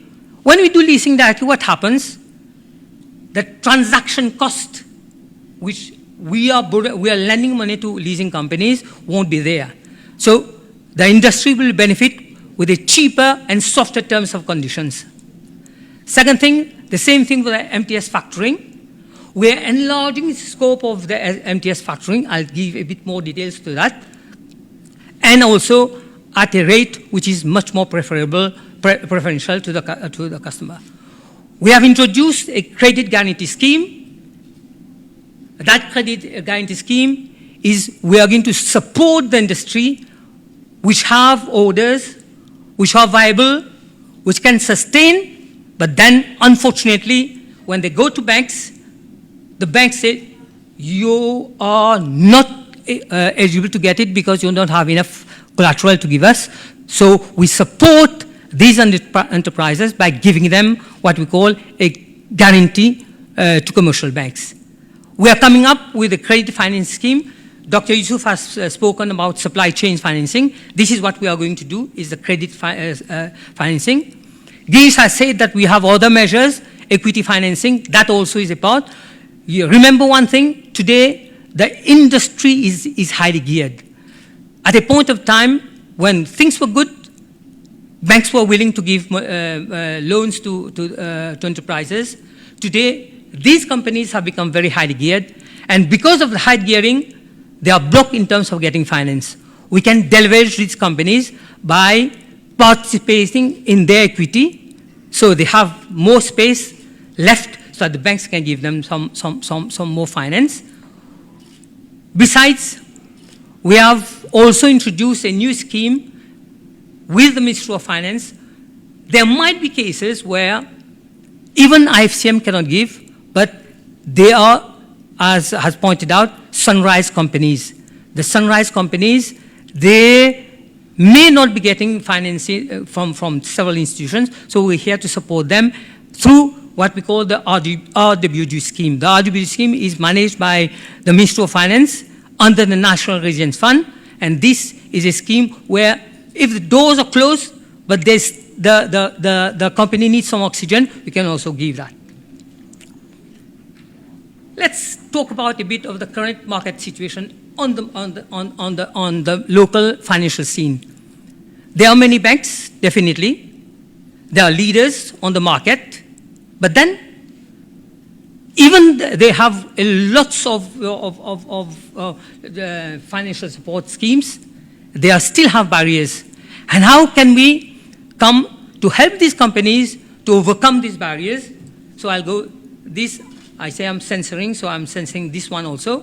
I'm censoring this one also. I'll go straight to what we have. So I've talked about LEMS. We have the MTF scheme. For those companies with a turnover of less than 250 million rupees, we can provide leasing facilities. Leasing factories, the difference between what we provide and what leasing companies provide. Number one is when you're modernizing, there are two factors. You have the hard part of it and the soft part. Suppose you are buying an equipment, the value of equipment is 2 million rupees, but the software is 5 million rupees. If you go to a bank, it might be difficult for you to get. If you have got an intellectual property which has value, if you go to a bank, probably for the bank, it's not a collateral, so it's not something for them that is worth. So we are trying to finance such activities. For companies who are bigger, with a turnover over 250 million rupees, we ask them to contribute a bit more, but at the same time, the interest rate, which is 2.5% for small companies, it's a bit higher for larger companies. Now, on this, I'll try to let's this one. For the factoring, all the banks who do factoring, and also the SIM factors, they were doing mainly focusing on domestic factoring. Today, we have changed as a game changer. We have changed the landscape of factoring.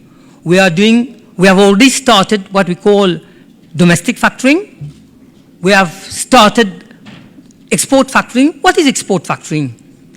If you export the goods and your customers want 90 days credit, either you wait for 90 days to get your funding, or else what you can do, you go to your bank, you say, okay, this is my invoice, can you give me the money? The banks can discount. But what the banks do when they discount, they'll take additional collateral with the company. And unfortunately, as I mentioned earlier, the companies being geared, they don't have additional collateral to give. What we do, when you do export factoring, we cover that export factoring with an export credit insurance, and if it is covered by the export credit insurance, we finance, we give upfront cash to the company so that they get cash flow. They can order other raw materials for them to continue production. So this is what we do, export factoring. The other thing that we are going to do is the supply chain financing. What is supply chain financing? If you go to a bank, you ask for funding to import raw materials, the bank will give you, but then it's a collateralized lending. And say, suppose it is, they give you 90 days because they know your trade cycle for import and production is 90 days. They'll give you an import loan of 90 days. But then, when you have already imported 90 days, they say, okay, you have to pay me, even your goods have not been exported. So the company is in trouble because he cannot. What he does, he has to export, the company has to export and then ask for an export factoring. In our case, what we're going to do is de bout en bout. That is, you can order the raw materials, provided it is a confirmed order. We finance your import, you produce. When you produce, there's a time lag between your production and the export. It is covered under supply chain financing. You export. When you get the export proceeds, then you can pay us. In the meantime, we finance the whole supply chains. So what happens? You get your immediate cash flow. You don't have to worry. If you have got additional export orders to take, you can take the additional export orders. That is where we are. So we are trying to find financial solutions for emerging sectors whereby they can get finance to go into new industry, into the industrial development. So the last thing that I'm going to talk on is the partnership that we have avec le Fonds Solidarité Africain, African Solidarity Fund. Why we've come with that partnership with FSA, we are also lending money to vulnerable sectors. We're lending money to the industrial entrepreneurs. We are taking the risk because we have borrowed money. We need some backup. The role of FSA is to counter guarantee at national level or at industrial level. So the partnership we are entering with FSC is for them to give us a line of guarantee, to partner along with us, to help us by de-risking part of our portfolio, credit portfolio. So that is on. We have an expert working with us already in Mauritius, and most probably we are gearing towards, probably it will come very soon, towards creation of a national guarantee fund as it exists in many countries elsewhere. So the fact that time is a constraint, I'm going to stop here most probably. But before I end, I would, for the last speaker who is coming to speak, I just motivate him or her. There's a saying that said, those entrepreneurs who sit down until the last speaker speaks are those who are successful. Thank you very much.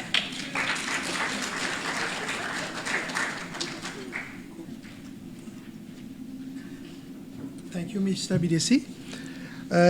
Without any, we'll shift to the presentation of Mrs. Dr. Tejal Varji, who is a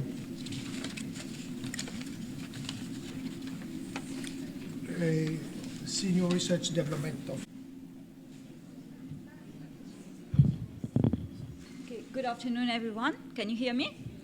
Okay, so finally, the last presentation. So I'll just be very, very brief, 2 minutes of your time.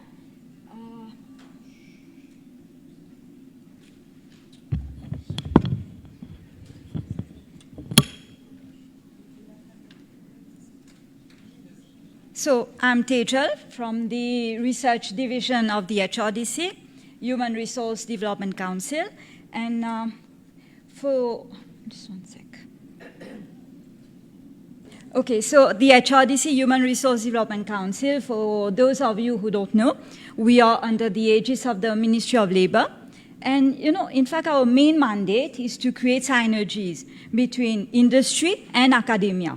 And something else is we try to bridge the skills gap. So just rapidly, this is the ecosystem in which we operate. So as you can see, we have the different partners, enterprises, education and training. And most importantly, we have these two elements to focus on.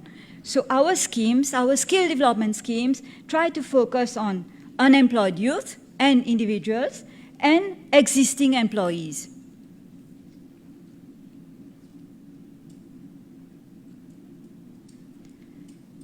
So these are just a few schemes that we have.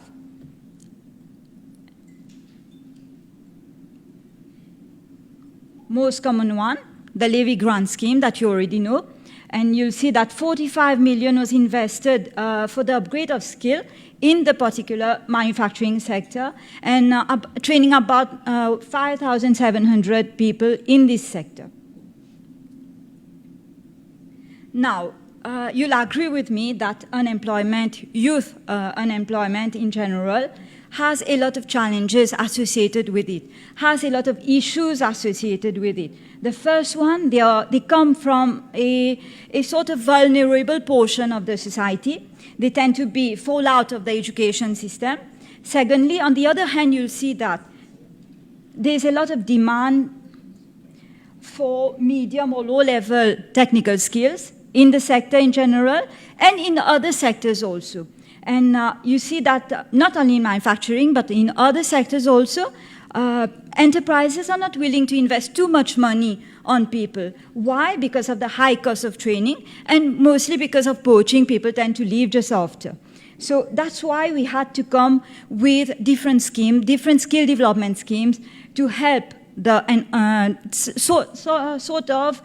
try to tackle the different issues associated with unemployment in general. So we came up with one of the most important schemes that we have right now, and it's the National Skill Development Program. You must have heard about that. What is in fact the National Skill Development Program? We could tell that it's something just to, not really to reskill, but to try to help employers in a certain specific sector to get their people trained. And we have different components to that. I'll just go rapidly, taking into consideration, our realities, our challenges, and also resources that we have. These objectives, the objectives of the NSDP, has been crafted around the collaboration, the synergy between these three partners. Again, industry, so enterprises, training providers, and unemployed. We won't just mention unemployed youth because the NSDP is for unemployed in general. And the criteria to be part of this scheme for an unemployed to be part of this scheme, they have to be unemployed, they have to be aged between 16 and 60, and they must have up to a diploma level. Now, courses under this scheme are normally very demand-driven training. They are tailor-made, specifically customized courses for employers, and they are normally short training, 3 to 12 months, with high emphasis on industrial placement. But of course, along with it, you have training and theory part. In certain sectors, you also have award and certification, and most important part is that a stipend is paid to each trainee per month. And something else, the training costs, everything related to training, the training material, infrastructure, training facilities, is subsidized by the government. So that's the NSDP. Just a summary of everything on it. And here I'll just focus on this. We had already 250 projects, and more than 9,000 people have been trained under this scheme.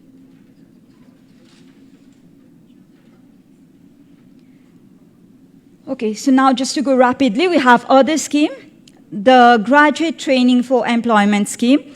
This is more or less under the same principle as the NSDP, the first scheme, but here the only difference is that the target audience is for graduates. Here we had around 50 projects and we trained around 700 people. So the principle is more or less the same, just the audience is different. Again, a new budgetary measure, the National Training Reskilling Scheme. So in times of pandemic, COVID, where people were losing jobs, This scheme was established, in fact, was developed to try to protect jobs, to help entrepreneurs try to reskill their people, and also where need was there, they could create new jobs. Just to give you an example, a few courses which were approved and are being run under the NTRS, you had Precision Manufacturing by University of Mauritius, Creating Artifact, Garment Construction, Stone Setting by FDI. So these courses were approved under the scheme. They have been financed. They have been they already started, in fact.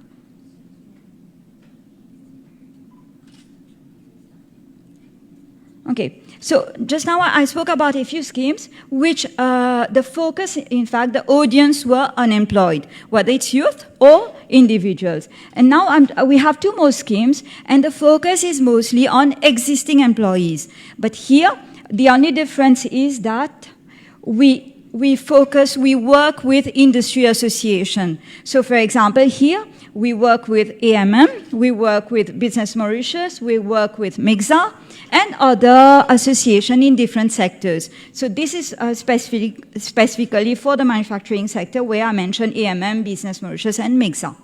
So SSDS, Sectoral Skill Development Scheme, it's a scheme to train, to give certain skills to employees, existing employees in the sector specifically. And here we use a communal approach. We try to cluster different enterprises which could not, in fact, go for training because of the high cost or different other reasons.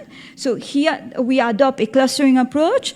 Communal needs are met, but very sector-specific training. We didn't have a lot of projects approved. Around 33 projects were approved, and around 2,500 people were trained under this scheme because it's a very low-profile scheme, and we target very case-specific applications, but mostly from industry association and clustering of employers. Now we are all talking about Industry 4.0 abroad. We are already trying to think about Industry 5.0. And here we need to prepare, whether it's manufacturers, whether it's other enterprises, we need to prepare them to embrace AI. And this scheme is specifically for that. So here we have Artificial Intelligence Skills Development Support Program, which is specifically to train people, and the target audience here is students, fresh graduates, existing professionals, lecturers, trainers, researchers, and these people can avail of this scheme through industry associations again. And we had just a few projects under this scheme because it's quite new. So it's around 6 projects and 200 people have been trained. So as I promised, I've been very, very brief, just to give you the pathway for all different schemes that I just spoke about. Here you have the mounting of the application, of course, whether it's from industry association or whether it's from employers themselves, in collaboration with training providers of their choice. So they mount the application. Application, when I'm talking about application, I'm talking about training program. Of course, with the free components, so it's training, theory and practical, and industrial placement. And here, this is the governance part, approval, etc. Then you have the selection of training, which is done by employers, which is done by industry association themselves, and the training component, with a lot of focus on industrial placement. Then you have the most important part, the payment of stipend, payment of training costs, and an important element again is the evaluation. And in some schemes like NSDP, like GTES, employment is a must. So potential employment is there in these two schemes. In the NTRS, this is not a must, but we try to encourage employers to employ these people. So if you have any query, if you want to come towards us to build up some program, some application, we are here, myself and my colleague Village. We are here to help you. So you can just call us at the HRDC or just send us an email. We'll be more than happy to guide you, to help you, and we can mount any projects that you're interested together. So thank you. and have a nice tea break.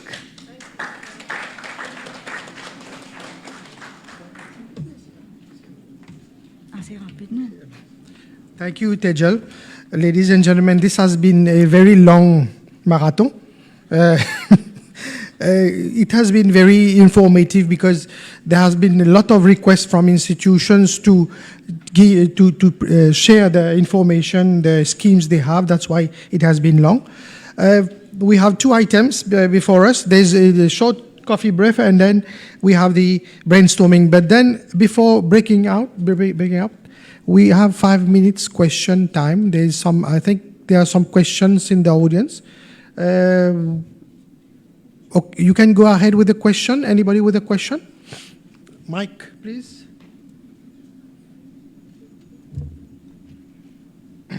I hope the resource person is here to reply.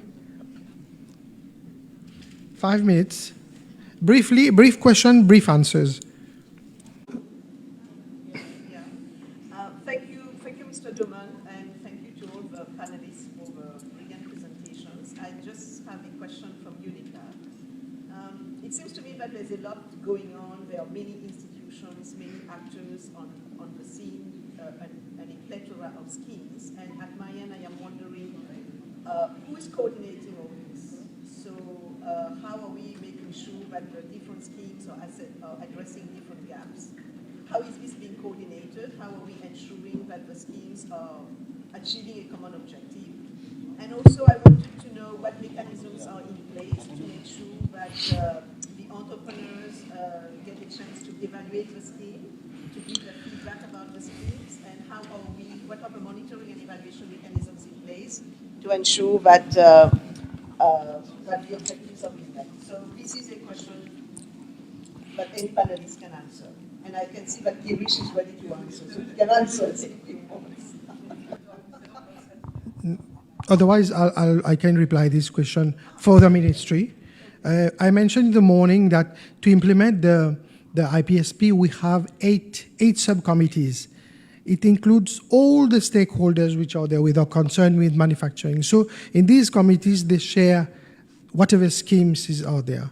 It is the exports, taxes, and everybody.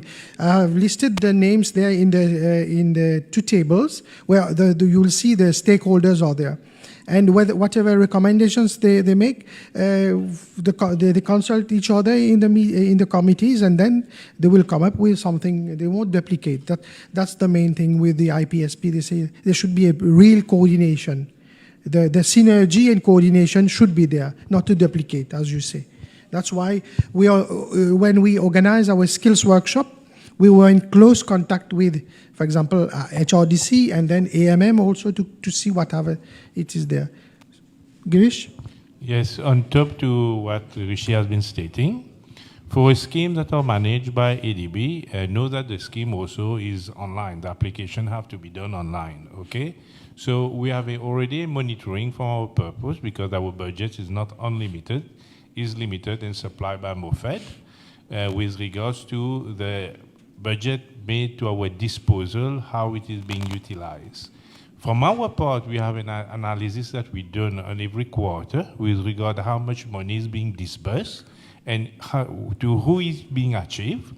And further to it, that committee can also make amendments to the term and condition. Initially, when we started, there was not a certain amount as plafond. Then we had to put that, and we were looking that this reach out for the targeted, industry that we are looking for, not a couple of companies. We wanted the industry to take advantage of it. Now, on a yearly basis, on top to what analysis we might be having done and monitored at our level, on a yearly basis, now Ministry of Finance, they make another assessment of this particular measure and to what extent this measure have been successful. Every measure was made to boost export. We know we had COVID, and at the time the decision was to increase or to decrease that particular percentage of refund. So there was a discussion, after consultation with private sector, discussion at the level of the authorities to assess what we could do, whether it had been successful, etc. There's also something that Ministry of Finance keep on reminding us, that the scheme is not supposed to be permanent, and how we are making use of this particular fund made available. So this is there is a monitoring throughout, discussion, and at the end of the day, final discussion also with Ministry of Finance, which remain the main funder. Thank you. The chairperson is in the morning. She is the director, Chief Sub-Regional Administrative Section, UNITA, Sub-Regional Office for South Africa.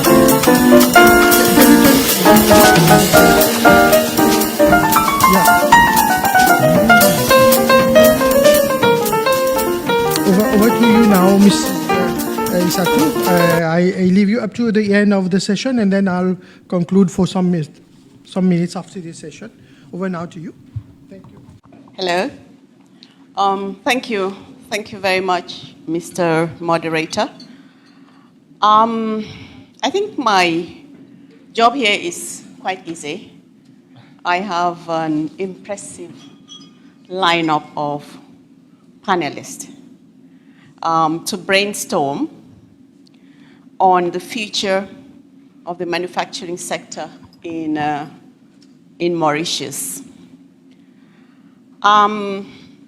In no particular order, I have Mr. Sanjeev Mullo, Chairman, Mauritius Standards Bureau, Mr. Girish Bhaktawonsing, Director, Industry Economic Development Board, Mr. Kevin Ramkalon, Chief Executive Officer, Business Mauritius, Dr. Yusuf Ismail, Secretary General, Mauritius Chamber of Commerce and Industry, Mr. Bruno Dubarry, Chief Executive Officer, Association of Mauritian Manufacturing.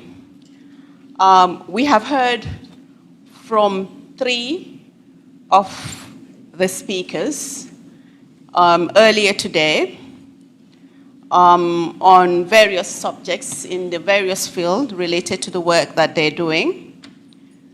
And as I indicated earlier, there are 5 distinguished panelists with rich and wide-ranging experience in their respective fields. We were given 1 hour for this brainstorming session. And we say, Mr. Moderator, brainstorming, so I'm sure thinking outside the box is allowed. Right. Okay, on the future of manufacturing sector in Mauritius. So we have exactly 1 hour, so I would think that then that gives us 10 minutes each, for each panelist. And the summary, you had indicated you were going to do the summary. It's coming from me. No, the summary is from you. You can summarize for here. Each, and then later. Oh, okay, because I saw summary and... All right, okay, all right. Okay, that's fine. But we will be changing the order, the speaking order. Right. Mr. Bhaktawonsing has some engagement and would like to go immediately after he speaks. And Mr. Sanjeev Mullo would like to speak last because he's speaking to technology, innovation, ICT, the future going forward. He wants to hear from everybody and then pitch that within the context of ICT, you know. So besides that, I would say that we'll just take the order, given what we have on the paper right now. Okay, with that, I'd like to invite Mr. Bhaktawonsing. I hope I got it right. Okay, thank you.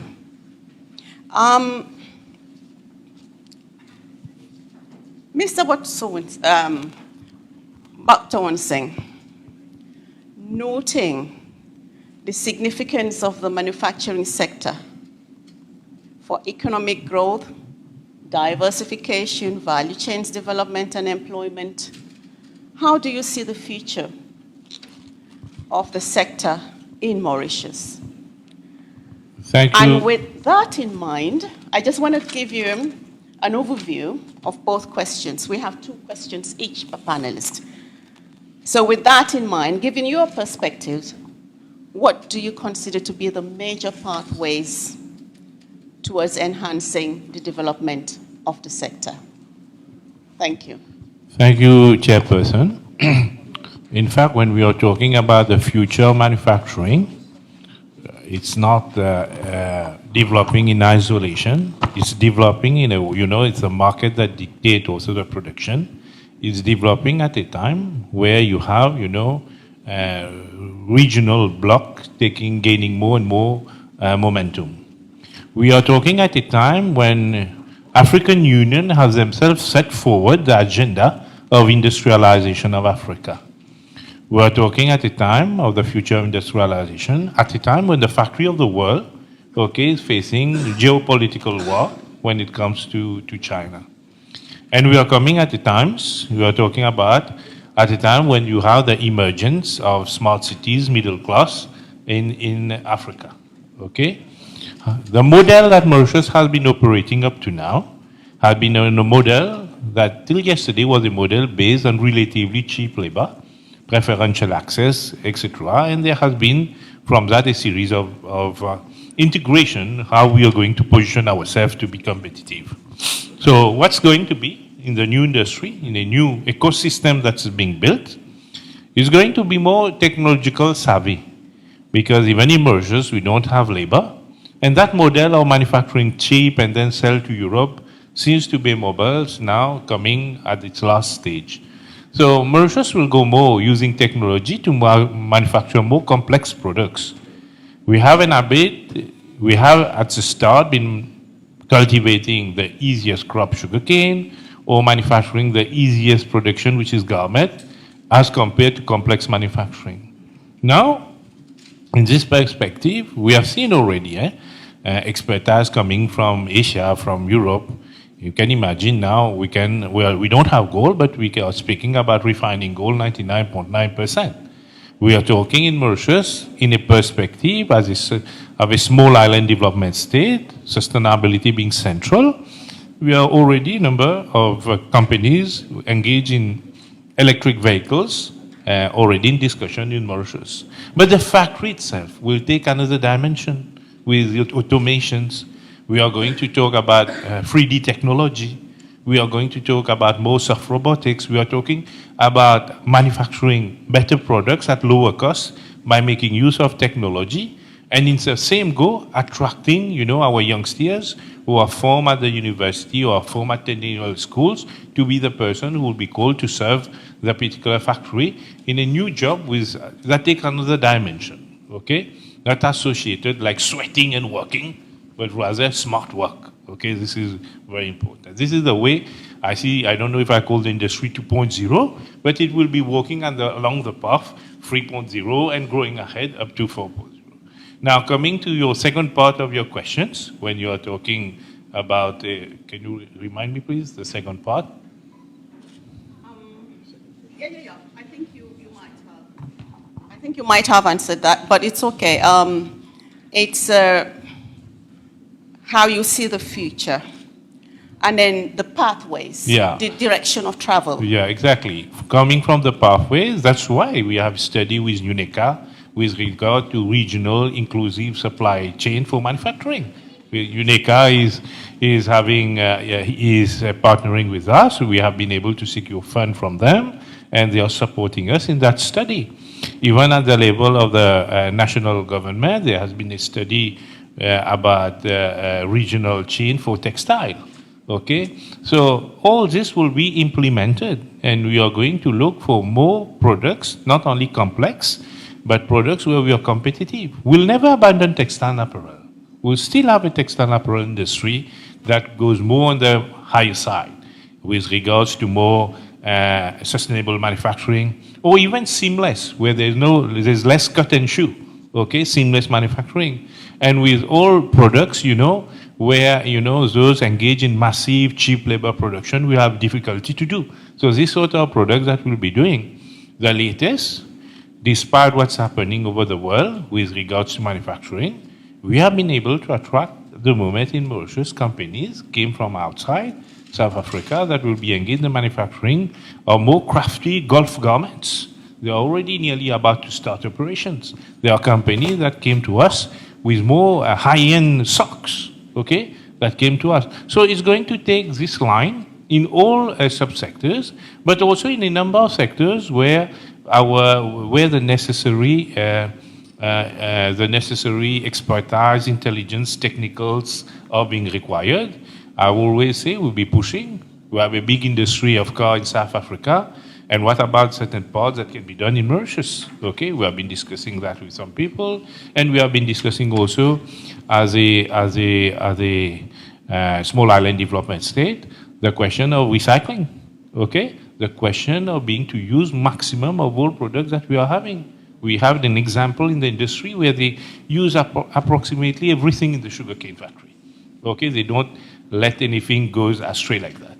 So this is the way that we are looking forward for our industry, and obviously develop a strong identity, a brand about Made in Mauritius, okay? And the Made in Mauritius will be in line with what we call Made for Africa, getting the raw products from Africa, the raw materials from there, and then transforming it in Mauritius, and then definitely brand it and sell it so that it is distributed to many markets, conquering markets with such a brand. So that's the way I look at the future.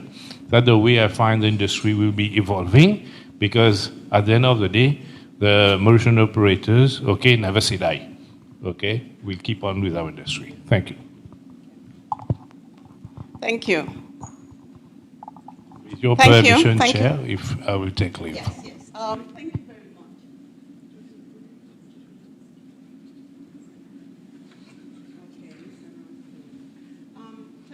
Thank you very much. This is not working. Thank you very much. He's leaving, but I think he spoke to very pertinent issues, leveraging regional value chains guided by the AU agenda on industrialization. Probably that would be the accelerated industrial development for Africa strategy. And in that regard, not only looking at finished products, but also the intermediate products. The sophistication of manufacturing, kind of now transitioning from the base and going to the more sophisticated, high-end pattern of production, leveraging technology in that regard. Automation, 3D tech, and to that automation, 3D tech, very important in that regard, particularly for young people that are really keen on doing smart work, not the kind of drudgery kind of work that we knew decades ago. And that in itself would enhance production efficiency. The circular economy, indirectly, he did speak to the circular economy when he said, utilizing everything. For example, you have a particular raw material, and nothing going to waste. Everything being utilized in the production process. Thank you very much for that. And now we have Mr. Kevin Ramkalwan, Chief Executive Officer, Business Mauritius. Oh, sorry. Okay, replaced by Mr. Daden Von Katasambre, Head Economic Cluster, Business Mauritius. You're most welcome. I think I heard, in the sense that, Mr. Moderator, I was to read out the bios of the speakers.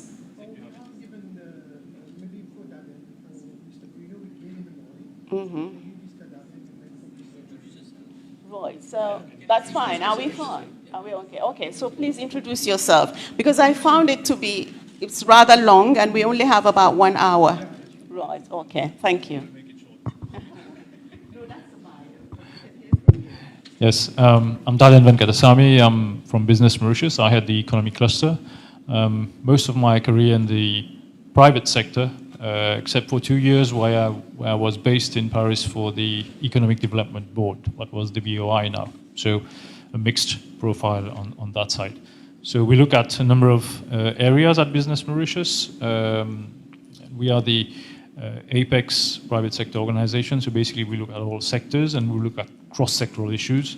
So SMEs, industrialization, innovation, R&D are part of what we're going to discuss today. Thanks. Thank you. Thank you very much. Mr. Darden, can I just call your first name? Mr. Darden, we understand that your organization is implementing some commendable projects targeting the manufacturing sector with sustainability at the core. Could you share some insights on these projects?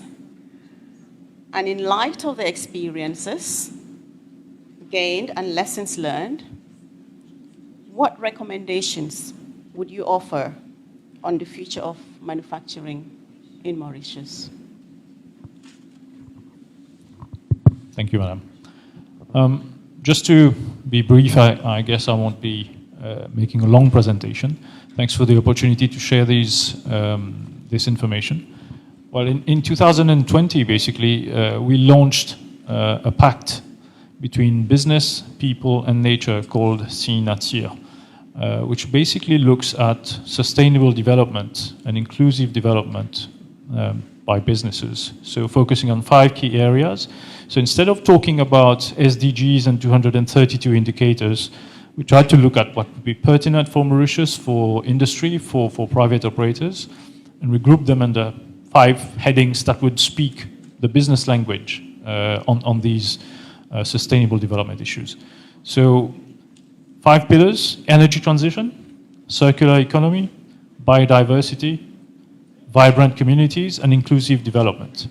And under each of these, of course, we have subjects on which we talk about with simple language, looking at KPIs, measurable impact indicators, etc. So our vision is to support businesses to commit to social and environmental responsibility and to measure their impact, not just to say that we've done this, we've done that, we put it in the annual report and then it's done. It's really to measure the impact so that we can measure individual impacts, but also at Business Mauritius level, we can consolidate impacts and really say what we are achieving on those pillars: energy transition, circular economy, including inclusive development, looking at what we're really doing within companies and within the communities on inclusive development. So it doesn't target just manufacturing companies, I have to be clear here, but it targets all companies, big and small, using non-technical language. To date, we have 61 companies on board. It's been launched right in the COVID, so it's quite interesting to already have 61 companies on board. And 12 of them are involved in manufacturing. So it does reach out to manufacturing. That's very recent, 2020. But before that, we had the Programme National d'Efficacité Énergétique, where we had more than 100 energy audits run. And that reached out to industry, hotels, but a lot of it was on industrial processes and manufacturing, with potential savings of 30% on the energy consumption of those who are set. So this is, again, something that we started small with 7 on a pilot, and then it built up to 106. And we already have people investing and saving. So that's also making business green in general and making them efficient. Next to that, over the years, we've created clubs for operators to actually share and learn best practices. So our job, we don't see our job as a private sector organization, not just to ask things from government all the time. It's not just advocacy, it's also help business community grow and do better. So clubs for operators to share and learn. You have a club of entrepreneurs of energy transition, for example, with more than 70 members, where people really share and we discuss and we meet important actors. We have a sustainability network where sustainability managers, officers, experts actually share information, meet on specific topics. And we have a recent club de l'économie circulaire, a circular economy club, where we have initiatives on a number of issues, including what we talked earlier before, and Bruno mentioned this morning, eco-design, circular economy, all these aspects that are going to be important for every business, but obviously even more for the manufacturing business. Of course, when we implement this, we see the challenges that come with it.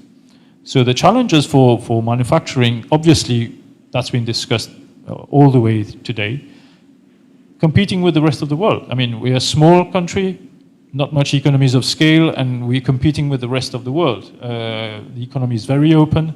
Most of our duties and tariff lines are open, are nearly zero, so are zero for many and very few left. And the first instinct is to say, yeah, we produce at a less competitive price. That's obvious. But probably what we don't really see very often, and which explains another aspect, is that return on investment in research and development is obviously tougher to get on a smaller market. You have less resources, you don't have much natural resources, so the return on investment is longer, takes longer because of the size of the market for R&D, technology absorption, innovation. So this is also an aspect that we should look at, and all the schemes and initiatives that we can help in terms of helping industries, helping companies adopt technology or go into research and development, we really need to make sure how well they're being implemented and how easy it is for businesses to adopt them. Very important. The second issue that we see is the connectivity to international markets. I think COVID has been a strong revelator, and this recent war is also a strong revelator on the distance and the costs when we are talking about connectivity. The third one has been discussed again since this morning, the availability of skills and talent at all levels, at production, supervisory, and technical levels. Of course, we're a small country. Every small country, people go out, travel, study abroad. Many of them don't come back. They find nicer conditions of work or salaries abroad in modern countries. They don't come back. We have a very strong brain drain from Mauritius. So that's also the challenge. We've also seen laws. In Mauritius, some laws take years to come, maybe 30 years, and some are passed within weeks. We have those extremes, and we're getting there in the spirit of regulatory impact assessment that was mentioned this morning, but I believe consultations, pre-consultations before regulations are actually passed is also a challenge, has been a challenge, and this is something we're working on, and we're working, public and private, working together on this. Despite COVID, what we did was a survey last year. Despite COVID and businesses being cash-strapped, we realized that businesses still say that they're going to maintain or increase investment in sustainable development. So that was a surprising part from our side, which means that to us, to me at least, I can see that the future of any industry, including manufacturing, is in sustainability. So what do I mean by this? It's greening, but not just greening. It's when we talk about innovation, we can do lots of, we can talk about many aspects of innovation, but if we say we want to focus on something in Mauritius, I guess that's something that we could focus on. Innovation in sustainability, and focus on that greening, on the energy transition, on the circular economy, on alternatives to fossil fuels. Look at what we're seeing. If Putin gets his $300 barrel, then our price tag for our energy bill is going to be huge. So we need to accelerate the transition on energy, for example. So what does that mean? Helping businesses do it, reducing probably the regulatory constraints on being able to produce renewable energy. That's the kind of thing. Digital absorption. We have a decreasing demography that hasn't been mentioned this morning, but our decreasing population will really push us, like Japan did, to go for automation, plus the brain drain, which doesn't help.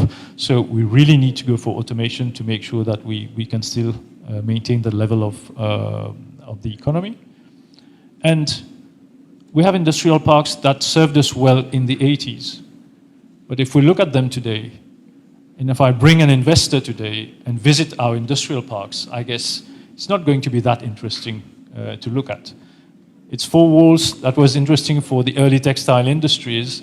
What we need today is to green these parks and to bring renewable energy to them, energy efficiency in those buildings, revamp these buildings, retrofit these buildings, management of solid and liquid waste, effluents, circular economy within those industrial parks. All of these, again, focusing on the sustainability aspect. So, to me, the going forward would really be looking at these initiatives, focus on skills, focus on innovation, and all of them, if we need to choose an area, would be make everything sustainable, go look at the sustainability direction in all sectors we're looking at.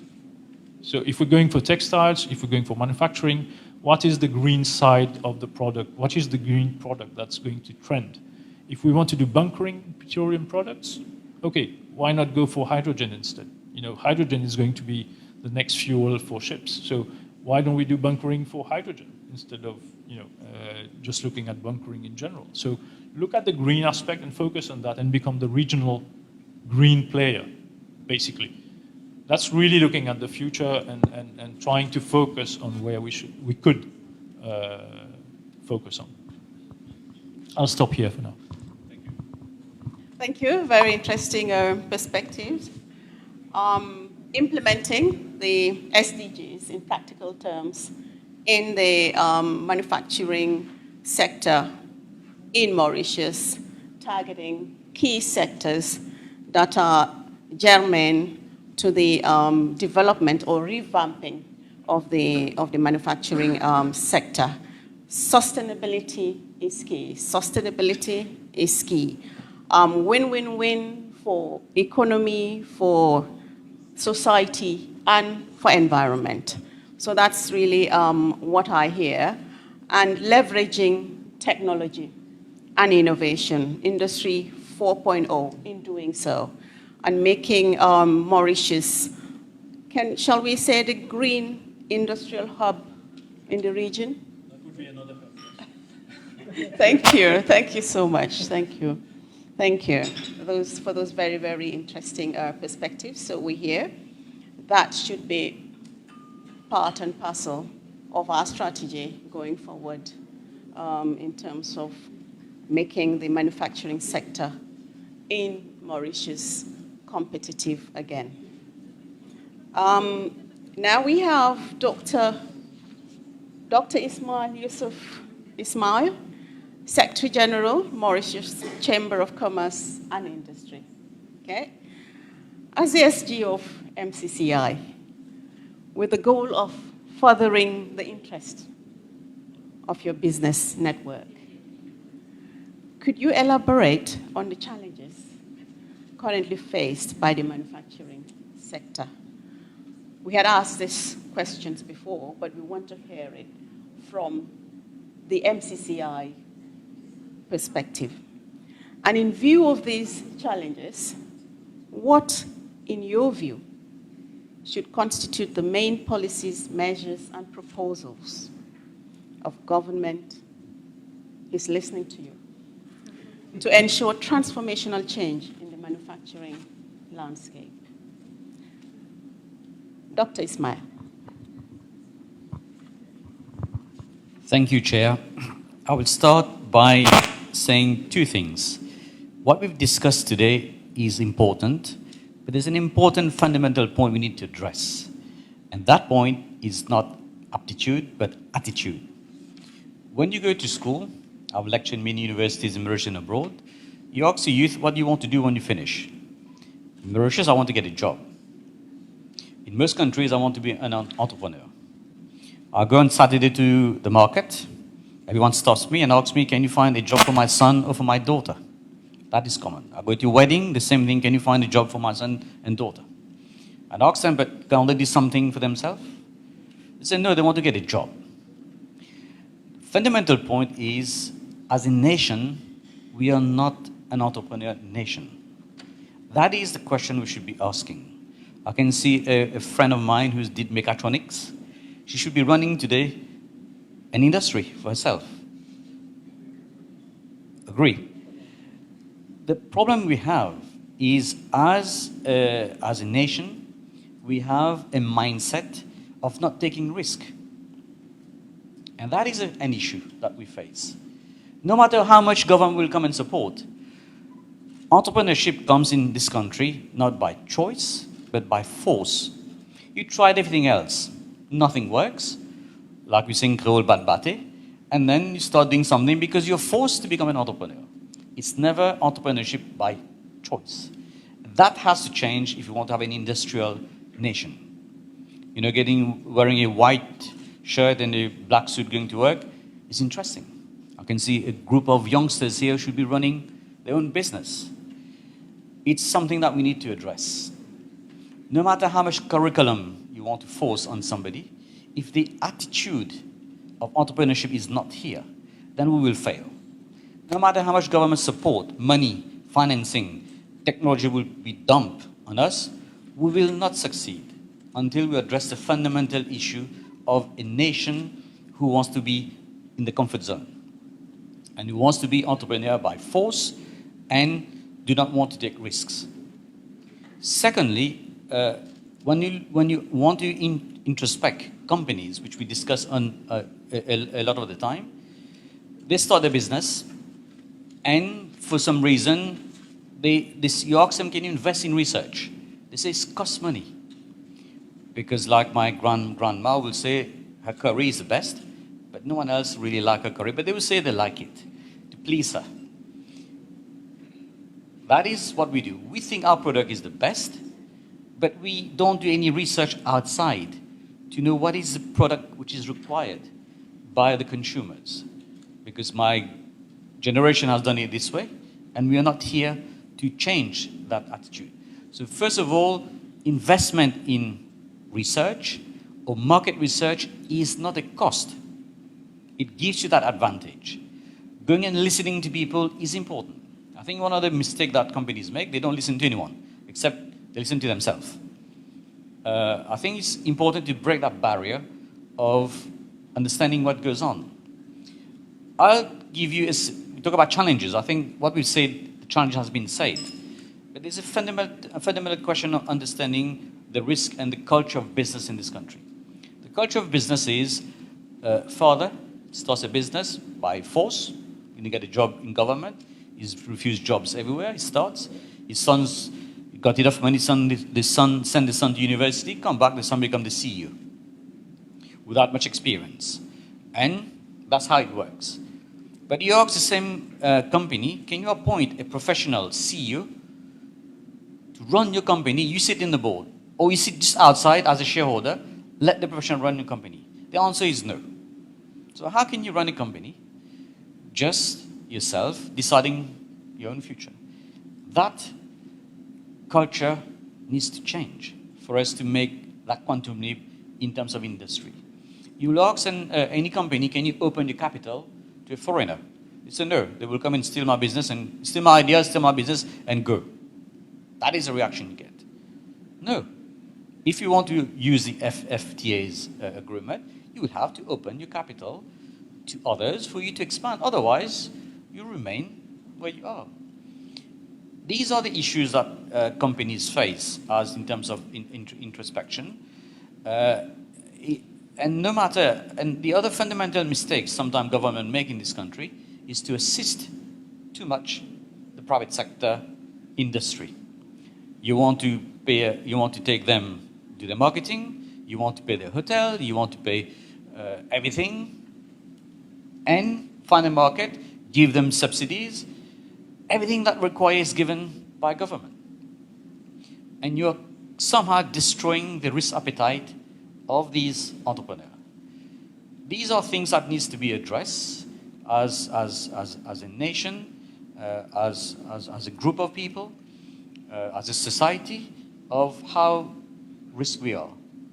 What is our attitude to go beyond what we normally do?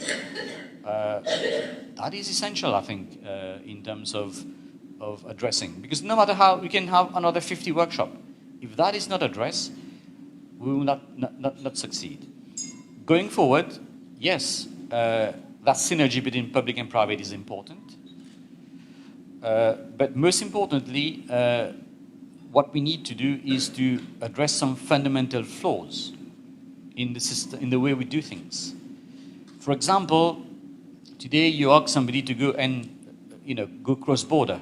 You start your business here, go and replicate the same thing in Madagascar. In Madagascar? No, I get kidnapped. And there's a reaction. I'll go and work in South Africa, as soon as you land in South Africa, the lion is waiting to eat you. But we don't have this appetite to go. And no matter how much government can do, we can talk about government support and so on and so forth. If you're not prepared to fight the element, I don't think you will be able to succeed as an industry. Yes, there are issues faced by all companies in terms of comparative advantage, but it's up to you to create that by having better research, by having better performance, and beat your competitors. We can beat our competitors. Mauritius has a brand. When you go overseas, you see a T-shirt made in Mauritius, it's a brand. But we forget that our country is a branded country. We don't have issues with child labor. We don't have issues with anything. This is the brand that needs to be built. Because once you have a brand, the industry will follow. Yes, we have the problem of attitude. Yes, on one side. But we forget that we have an asset called the Mauritian brand. Everyone trusts the Mauritian brand. When you see something come from China or from Bangladesh, there's some suspicious about the quality. But when you say it comes from Mauritius, automatically, people trust. You want to, yes, we're saying about pharmaceutical industry, nutraceutical, a product made in Mauritius to go for the African market for pharmaceutical. People can trust the quality because the brand is strong for you to trust the quality. Because in other countries, you say it's come from X country, I'm not going to name it, they say the product is fake and you don't trust that product. These are the fundamental questions that has to be addressed. Yes, technology is important because in terms of productivity, we've seen it earlier. We are not productive enough. We are not productive because our labor is not producing as much as we can. The issue of skills, which has been mentioned many times, and including that end, is an issue. Because, why is it an issue? Because we don't value le métier as something, as a job. We think a métier is for somebody who has failed school. It is not a failure. Today, you want to create parts, car electronics, for example. Not because you have failed CP, you have to go and do car electronics. You can be a degree holder and learn about car electronics. Batteries. All cars now are going towards batteries. There's not a single person in this country who has done any study on how to look at service electric cars. There's nothing done. And yet, we've seen there's about 10% of cars which are electric on the road. Tomorrow your car breaks down, you don't know what to do. You will go and change your battery. And these batteries can be repaired and should be repaired. Because otherwise, Dada has talked about green economy. We will dump our battery, which is more polluting than the existing batteries in the environment. So preparing is important. We want to have a jewelry. As my good friend there, we want to have a jewelry industry. It takes 5 years to get somebody to learn how to polish a diamond. How to assemble takes time. I think you're the only one who can do testing on diamond to know whether this diamond is real diamond or zircon or whatever it is, or plastic. But these are things that is required, not skill, because soft skills. Everyone wants to do management, marketing. That's all. But these are things that needs to be addressed. I will stop here. I'll leave the floor back to you. I hope I haven't upset anyone. I like that, going beyond what we normally say, thinking outside the box, change of mindset, attitude, having that entrepreneurship spirit and ready to take risk. Size is not everything. Though small, Mauritius itself is a brand. Made in Mauritius is a brand, and we could ride that wave. Okay? And apart from that, the issue of skills, métier. Some métiers, Senegal, Gambia now coming, could be considered like, okay, it's a white-collar job, we go for that. But in this day and age, most people are not satisfied with that. And you see people in these sectors doing very well, and even kind of leveraging regional and even global value chains. So we need champions. Where we've had successful people, where are they? Can they be the champions for young people? And probably make it more sexy, given the technology, the technological aspects and the acceptance by young people of technology, not doing it the old way. Research and development, important. Continuous improvement. And we really need to invest in R&D. But probably how we do that, if you look at maybe small and medium-sized enterprises, could we have like an ecosystem linked with university, manufacturers, and let's find an ecosystem for R&D, linking that with probably production. So we need to find a way of making R&D look profitable in the short, medium, and long term. So that's it. Change of mindset, change of attitude, ready to take risk, see occupations in these so-called major areas as really very important occupation. And they also, like you talked about the diamond polishing, it's skills that takes years to learn. So have that appreciation. And government not also babysitting the private sector too much and at the end of the day making them risk averse. It's good to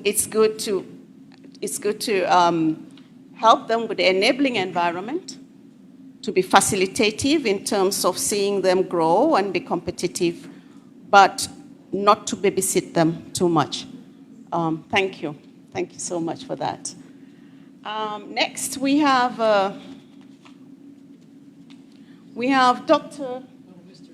Mr. Bruno Dubarry, Chief Executive Officer, Association of Mauritian Manufacturers. In your capacity as the CEO of such an important private sector collective, with first-hand knowledge of their inner workings, could you elaborate on the challenges currently faced by the manufacturing sector? And with this knowledge, what, in your view, should be the main policies, measures, and proposals of government towards ensuring transformational change in the manufacturing landscape? Thank you, Chair. In fact, most of the manufacturing sector in Mauritius has not been developed in terms of value chains. So, being an association of Mauritian manufacturers, I think it relates to what my colleagues have said on the spirit or attitude of entrepreneurship. It's also a question of entrepreneurship. What do you do within the organizations where you belong? How do you try to change the culture itself? And it also relates to what my colleague Daden also said regarding what Business Mauritius is doing specifically on sustainability. within the AMM, knowing that a lot of our companies, members, are not really structured to be able to tackle these challenges by themselves, whether for reasons of skills lacking or the size of the company, the financial support or anything. We identified their needs during 2 years. We had some focus groups and we tried to understand how they were appropriating themselves the challenges of going towards smart and sustainable manufacturing. We understood that what they were lacking essentially is a place where they can share their challenges and how they can learn together and hear what is working and how it can be duplicated within other companies and other sectors. So we initiated a program since 2020 that we entitled L'Industrie d'Imain, which is in Creole somehow smart manufacturing. And we focused on 3 pillars of circular economy. The first was eco-design. So we relied on the financial support of the HRDC, which has a scheme which is the SSDS and helps sectoral development. So we had 6 months. Am I right, Samuel? 6 months? A little bit more. 8 months of collective work with our members, supported by a foreign expertise, which is in Reunion Island. It's called Calitropic, and they're specialized on bioeconomy. So basically, we had a mix of audits, training, and specific recommendations for each company. And what we are trying to achieve as an organization is not only documenting and helping companies in their process of change, but also building guidelines for any other companies that would go through that type of questioning and search for new models. And at the end, we understood that other type of parcours, as we call them, needed to take it from there. So the second one on which we're working is sustainable supply chain management. Same spirit, which is audit, training, and identifying this time collective opportunities between our sectors and companies. Because in the wake of issues such as Ukraine war and others, we see the challenges on the supply chains. And hearing ICFM earlier that they would have some schemes on how do you support financially also supply chains and import of raw materials, it's important to understand that any budget measures or any support from the government, there is the big players of the private sector that are really structured, that have the means to seize these opportunities most of the time. And then you have, I would say, the majority of companies that are not structured to analyze and take profit of these measures. So this is where the associations are interesting to try to intermediate with institutions, and if it's not sufficient, advocate to elaborate year on these measures. And it's all about preparation. How do you prepare a company to seize these opportunities? This is really a structural challenge, and I think that it's rather a collective work. And in that sense, we are, I think, doing some complementary work with MCCI and Business Mauritius and other institutions, because in the end of the day, manufacturing sector is not only in one association. So I think it's all about building processes within the associations that create the right environment for change. And what is interesting with associations is that it's a place where you can question yourself without this reflex of competition. There is somehow a bubble where people feel safe to share some challenges, not feeling the pressure or the judgment of their peers, but rather understanding that alone they won't be able to tackle these challenges. And somehow many other entrepreneurs have already gone through these process and are willing to share. I recall one entrepreneur, I think he will be talking tomorrow, Kendall Tong from Artinits.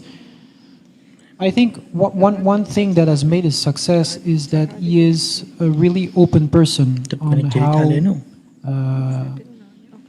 on the fact of describing his challenges and tackling his challenges. This is really an open book in terms of manufacturing industry manager. So being so open on what he's going through and how he's trying to tackle and what type of process he's putting in place and what kind of mindset he's trying to change within his board has helped us a lot to craft these support programs. So I think this is really where we need to go. It's deep dive into the reality of the entrepreneurs and those especially that are already moving fast, that have understood that there is no area of their business where they can be mediocre. They have to be excellent everywhere. This is their own words.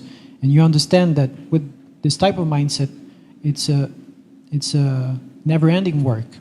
And this is where the institution can come and exploit that knowledge and share it to the collective and try to enhance the level of the sector itself.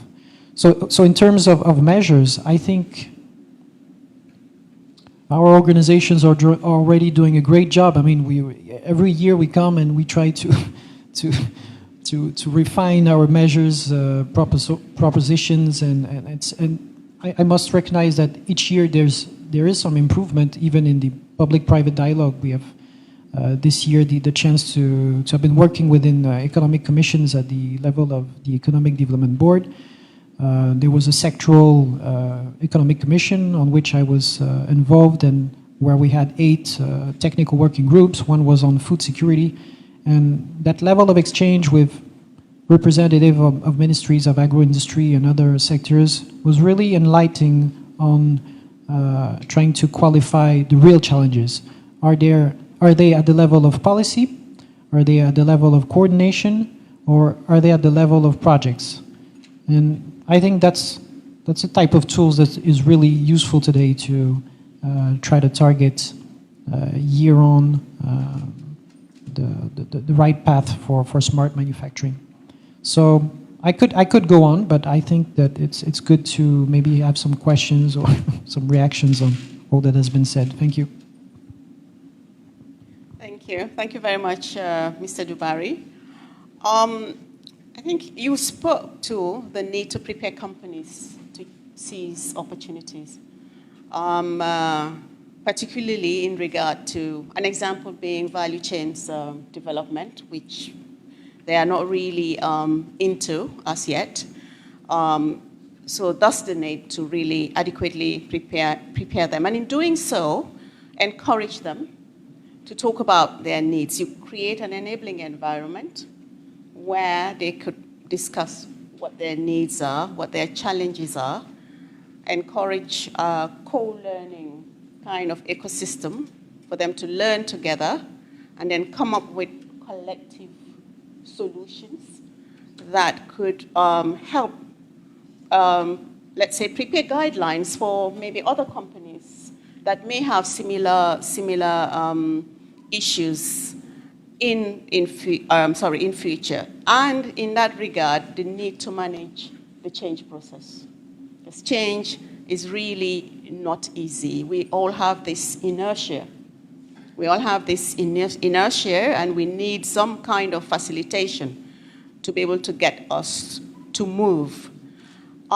You talked about big players and small players. I'm not sure whether you bring them together for small players to really benefit from the structures and processes of this as much as you can. So I think it's really good to get big and small players together, because the small players could really help in terms of when we talk about value chain development, intermediate products, etc. You review and refine your strategies regularly, and thus fostering a culture of continuous learning and improvement. So I think that's also very, very profound. So thank you for those thoughts. Now you've heard all of them, Mr. Sanjeev Mullo, Chairperson, Standards Council, Mauritius Standards Board. Your experience in enterprise management is well recognized. In this regard, this meeting would like to hear your views on the importance of ICT. We've been talking technology, we've been talking the future in the manufacturing sector. And given your perspectives, what would you recommend as a way forward? So here we're looking at the specific domain of ICT and probably other associated areas. Thank you so much. Thank you, Chair. I've learned a lot and taken in profuse notes from what I've heard with other panel members. I'd like here to take a very broad, almost planetary perspective of our civilization and then draw down to very specific examples whereby we can come to the Mauritian context and look at the way forward together.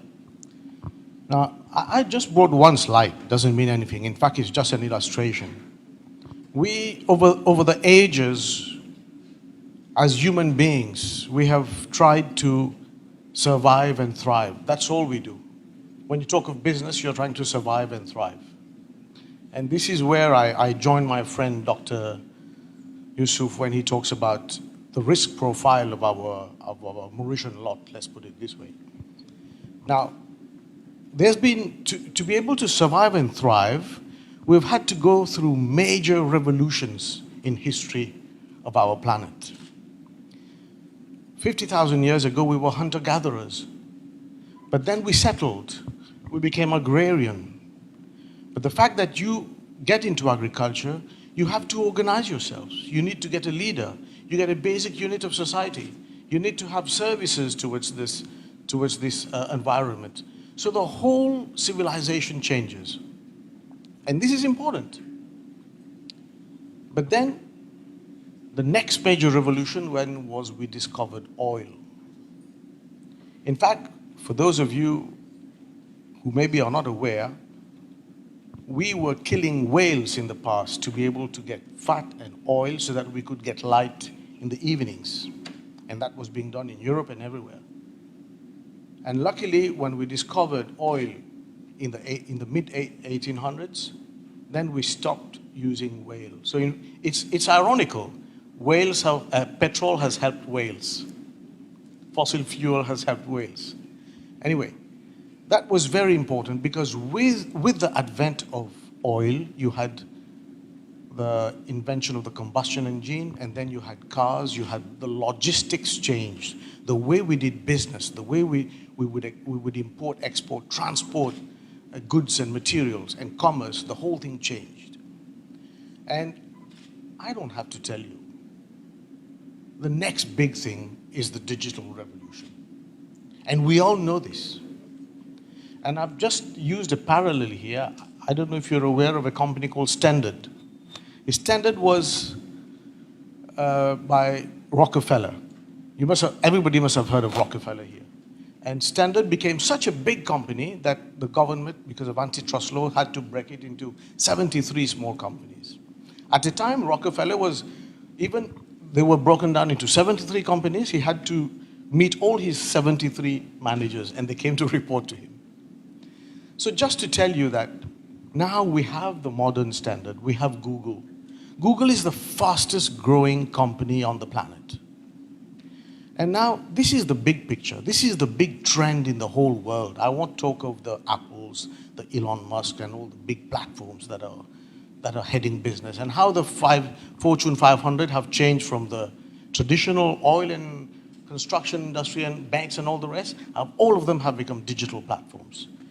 Now I'll come down to examples that we could use in Mauritius. Now, you will appreciate that doesn't mean when we go digital, you deny the industry or you deny agriculture. I'll give you just one example. You have a big brand, in fact, it's the biggest brand. They are manufacturers of agricultural machinery. You must have heard of John Deere in the whole world. Now, John Deere manufactures agricultural machinery. They They use their machinery with sensors, Industry 4.0 and whatever you call it, so they get a lot of data on the ground, on the soil. They know the height that they need to put their plow, the kind of soil, the irrigation they need and everything. But they convert this into important data. This data they convert into insights.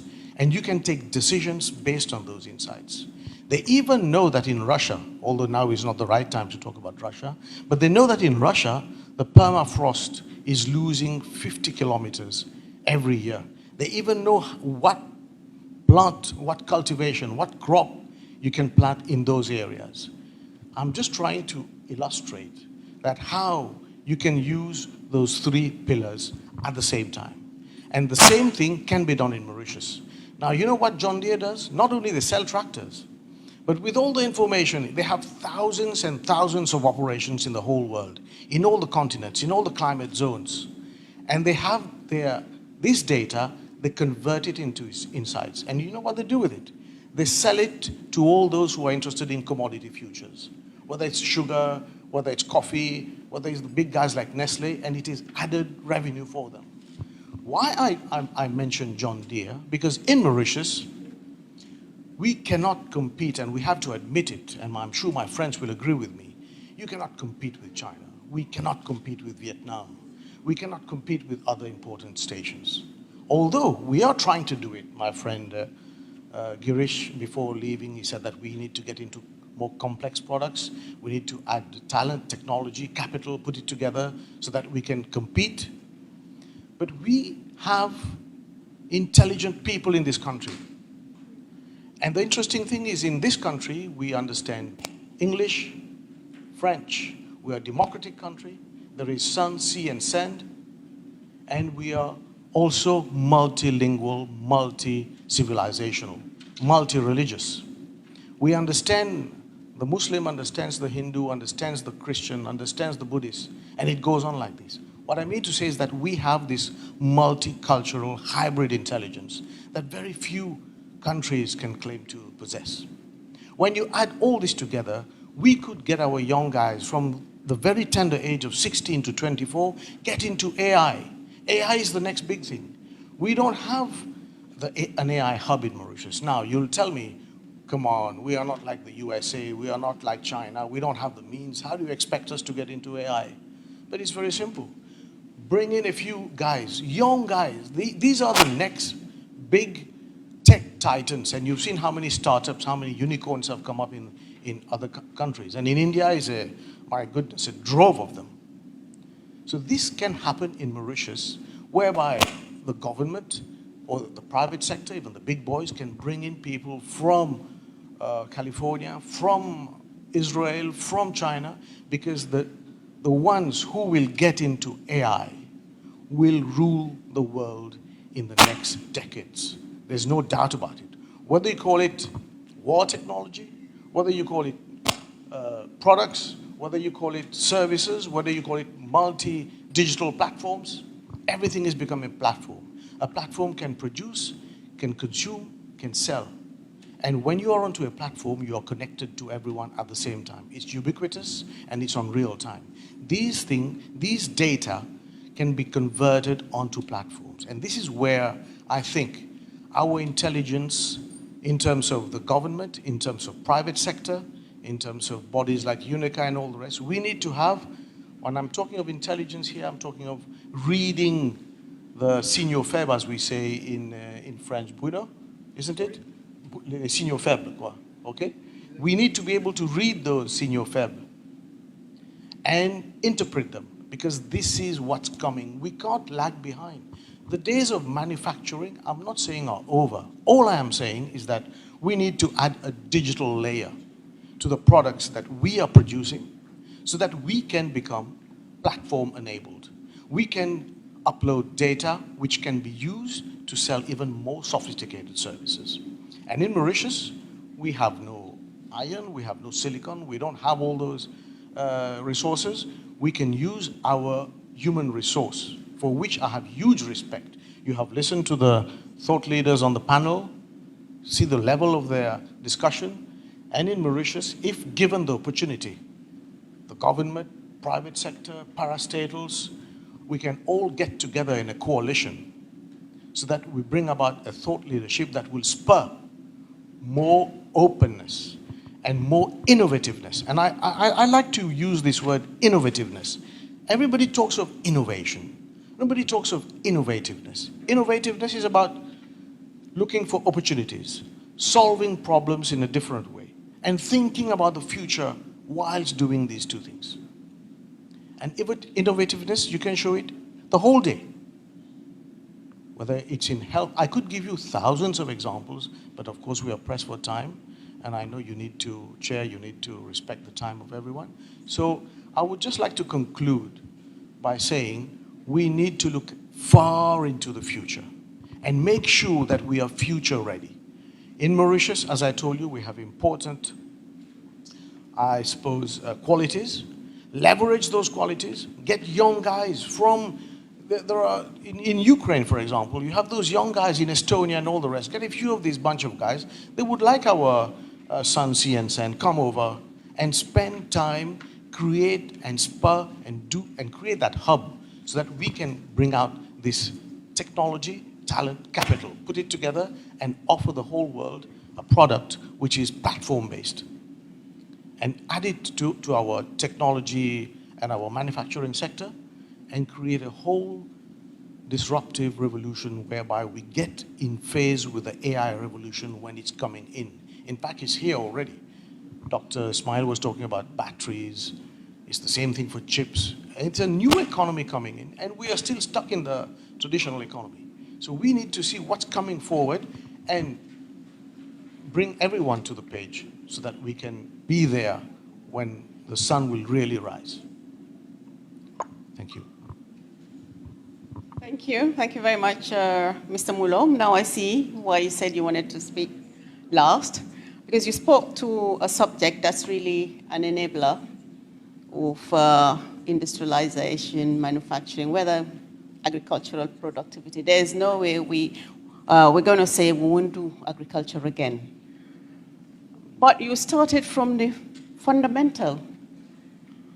Our decisions, from the beginning of time, our decisions and actions have been dictated by that instinct to survive and thrive. We need to invent, reinvent. Necessity is the mother of invention, and we're at that stage of our development strategy when we really need to push it a notch further. And in relation to Mauritius, small, cannot compete with big and emerging powers, but we can leverage our comparative and competitive advantages. And a very important one being our human capital. We have human capital. Today we were at lunch, we were talking about the diversity in this country, and diversity being strength. So really very important to leverage that human capital. Should be pivotal in terms of our development going forward. And of course, with that human capital, if you want to go digitalization, artificial intelligence is the now and the future. The fourth industrial revolution, Industry 4.0. But within that space, thought leadership is really very important. And not only to talk innovation, but innovativeness, how we do things. The business models, including what kind of business models, entrepreneurship models that we can leverage. So we need to think continuously. We need to be in that survival and thriving mode. It never stops. So, and encourage also cross-fertilization. Bring in people from other cultures, from other countries, because we do not know it all. We cannot do it all. We do not have all it takes. So bring in okay, we have the diversity here, but outside Mauritius, you also have more diversity and talent. So bring that talent, and cross-fertilization with such talent would also help in terms of the future, or would be pivotal in terms of the future of manufacturing in this country. Very, very important perspectives have been shared. And I think your job has been made easy. We have I have attempted to summarize what came out of the discussions, the different perspectives that have been shared, and all matter. What is now important is how to connect the dots. How to connect the dots going forward, because all the perspectives matter. So going forward, this is really what we need, and I think you could say that what you've gotten, what you set out to achieve, I mean the ministry, and it's a brainstorming session of about 1 hour, probably. I don't know whether we've gone beyond that, but I think that it will continue. This is the beginning. This is part of the process. And going forward, this space, as the minister said, this space giving private sector this space, interacting with the public sector, will continue. It should be a continuous process, and I am sure that we will definitely get to where we want to. Thank you so much. There was no Q&A in this session, so that's why I did not invite that. But thank you so much. Thank you, all of you. Thank you, Chair, for this wonderful session. And thank you also for the panelists for their insightful comments. Ladies and gentlemen, we have reached the end of this session. We have had a long day. We have spoken since the morning about skills development, trade opportunities, sustainable production, productivity indicators. We have seen the important role of UNECA, EU and UN, and then we have talked about some incentives, AfCFTA, incentives offered to SMEs, export schemes, and then IFC and HRDC. We have reached the end of this today's policy dialogue. On behalf of UNECA and Ministry of Industry, we thank all participants and all panelists for being patient. We have a bit overtaken by time, but for being patient, and then for their presence also. Thank you very much. And I think thanks also to our staff who has been there. And see you tomorrow for the next session on textile and clothing. Thank you very much.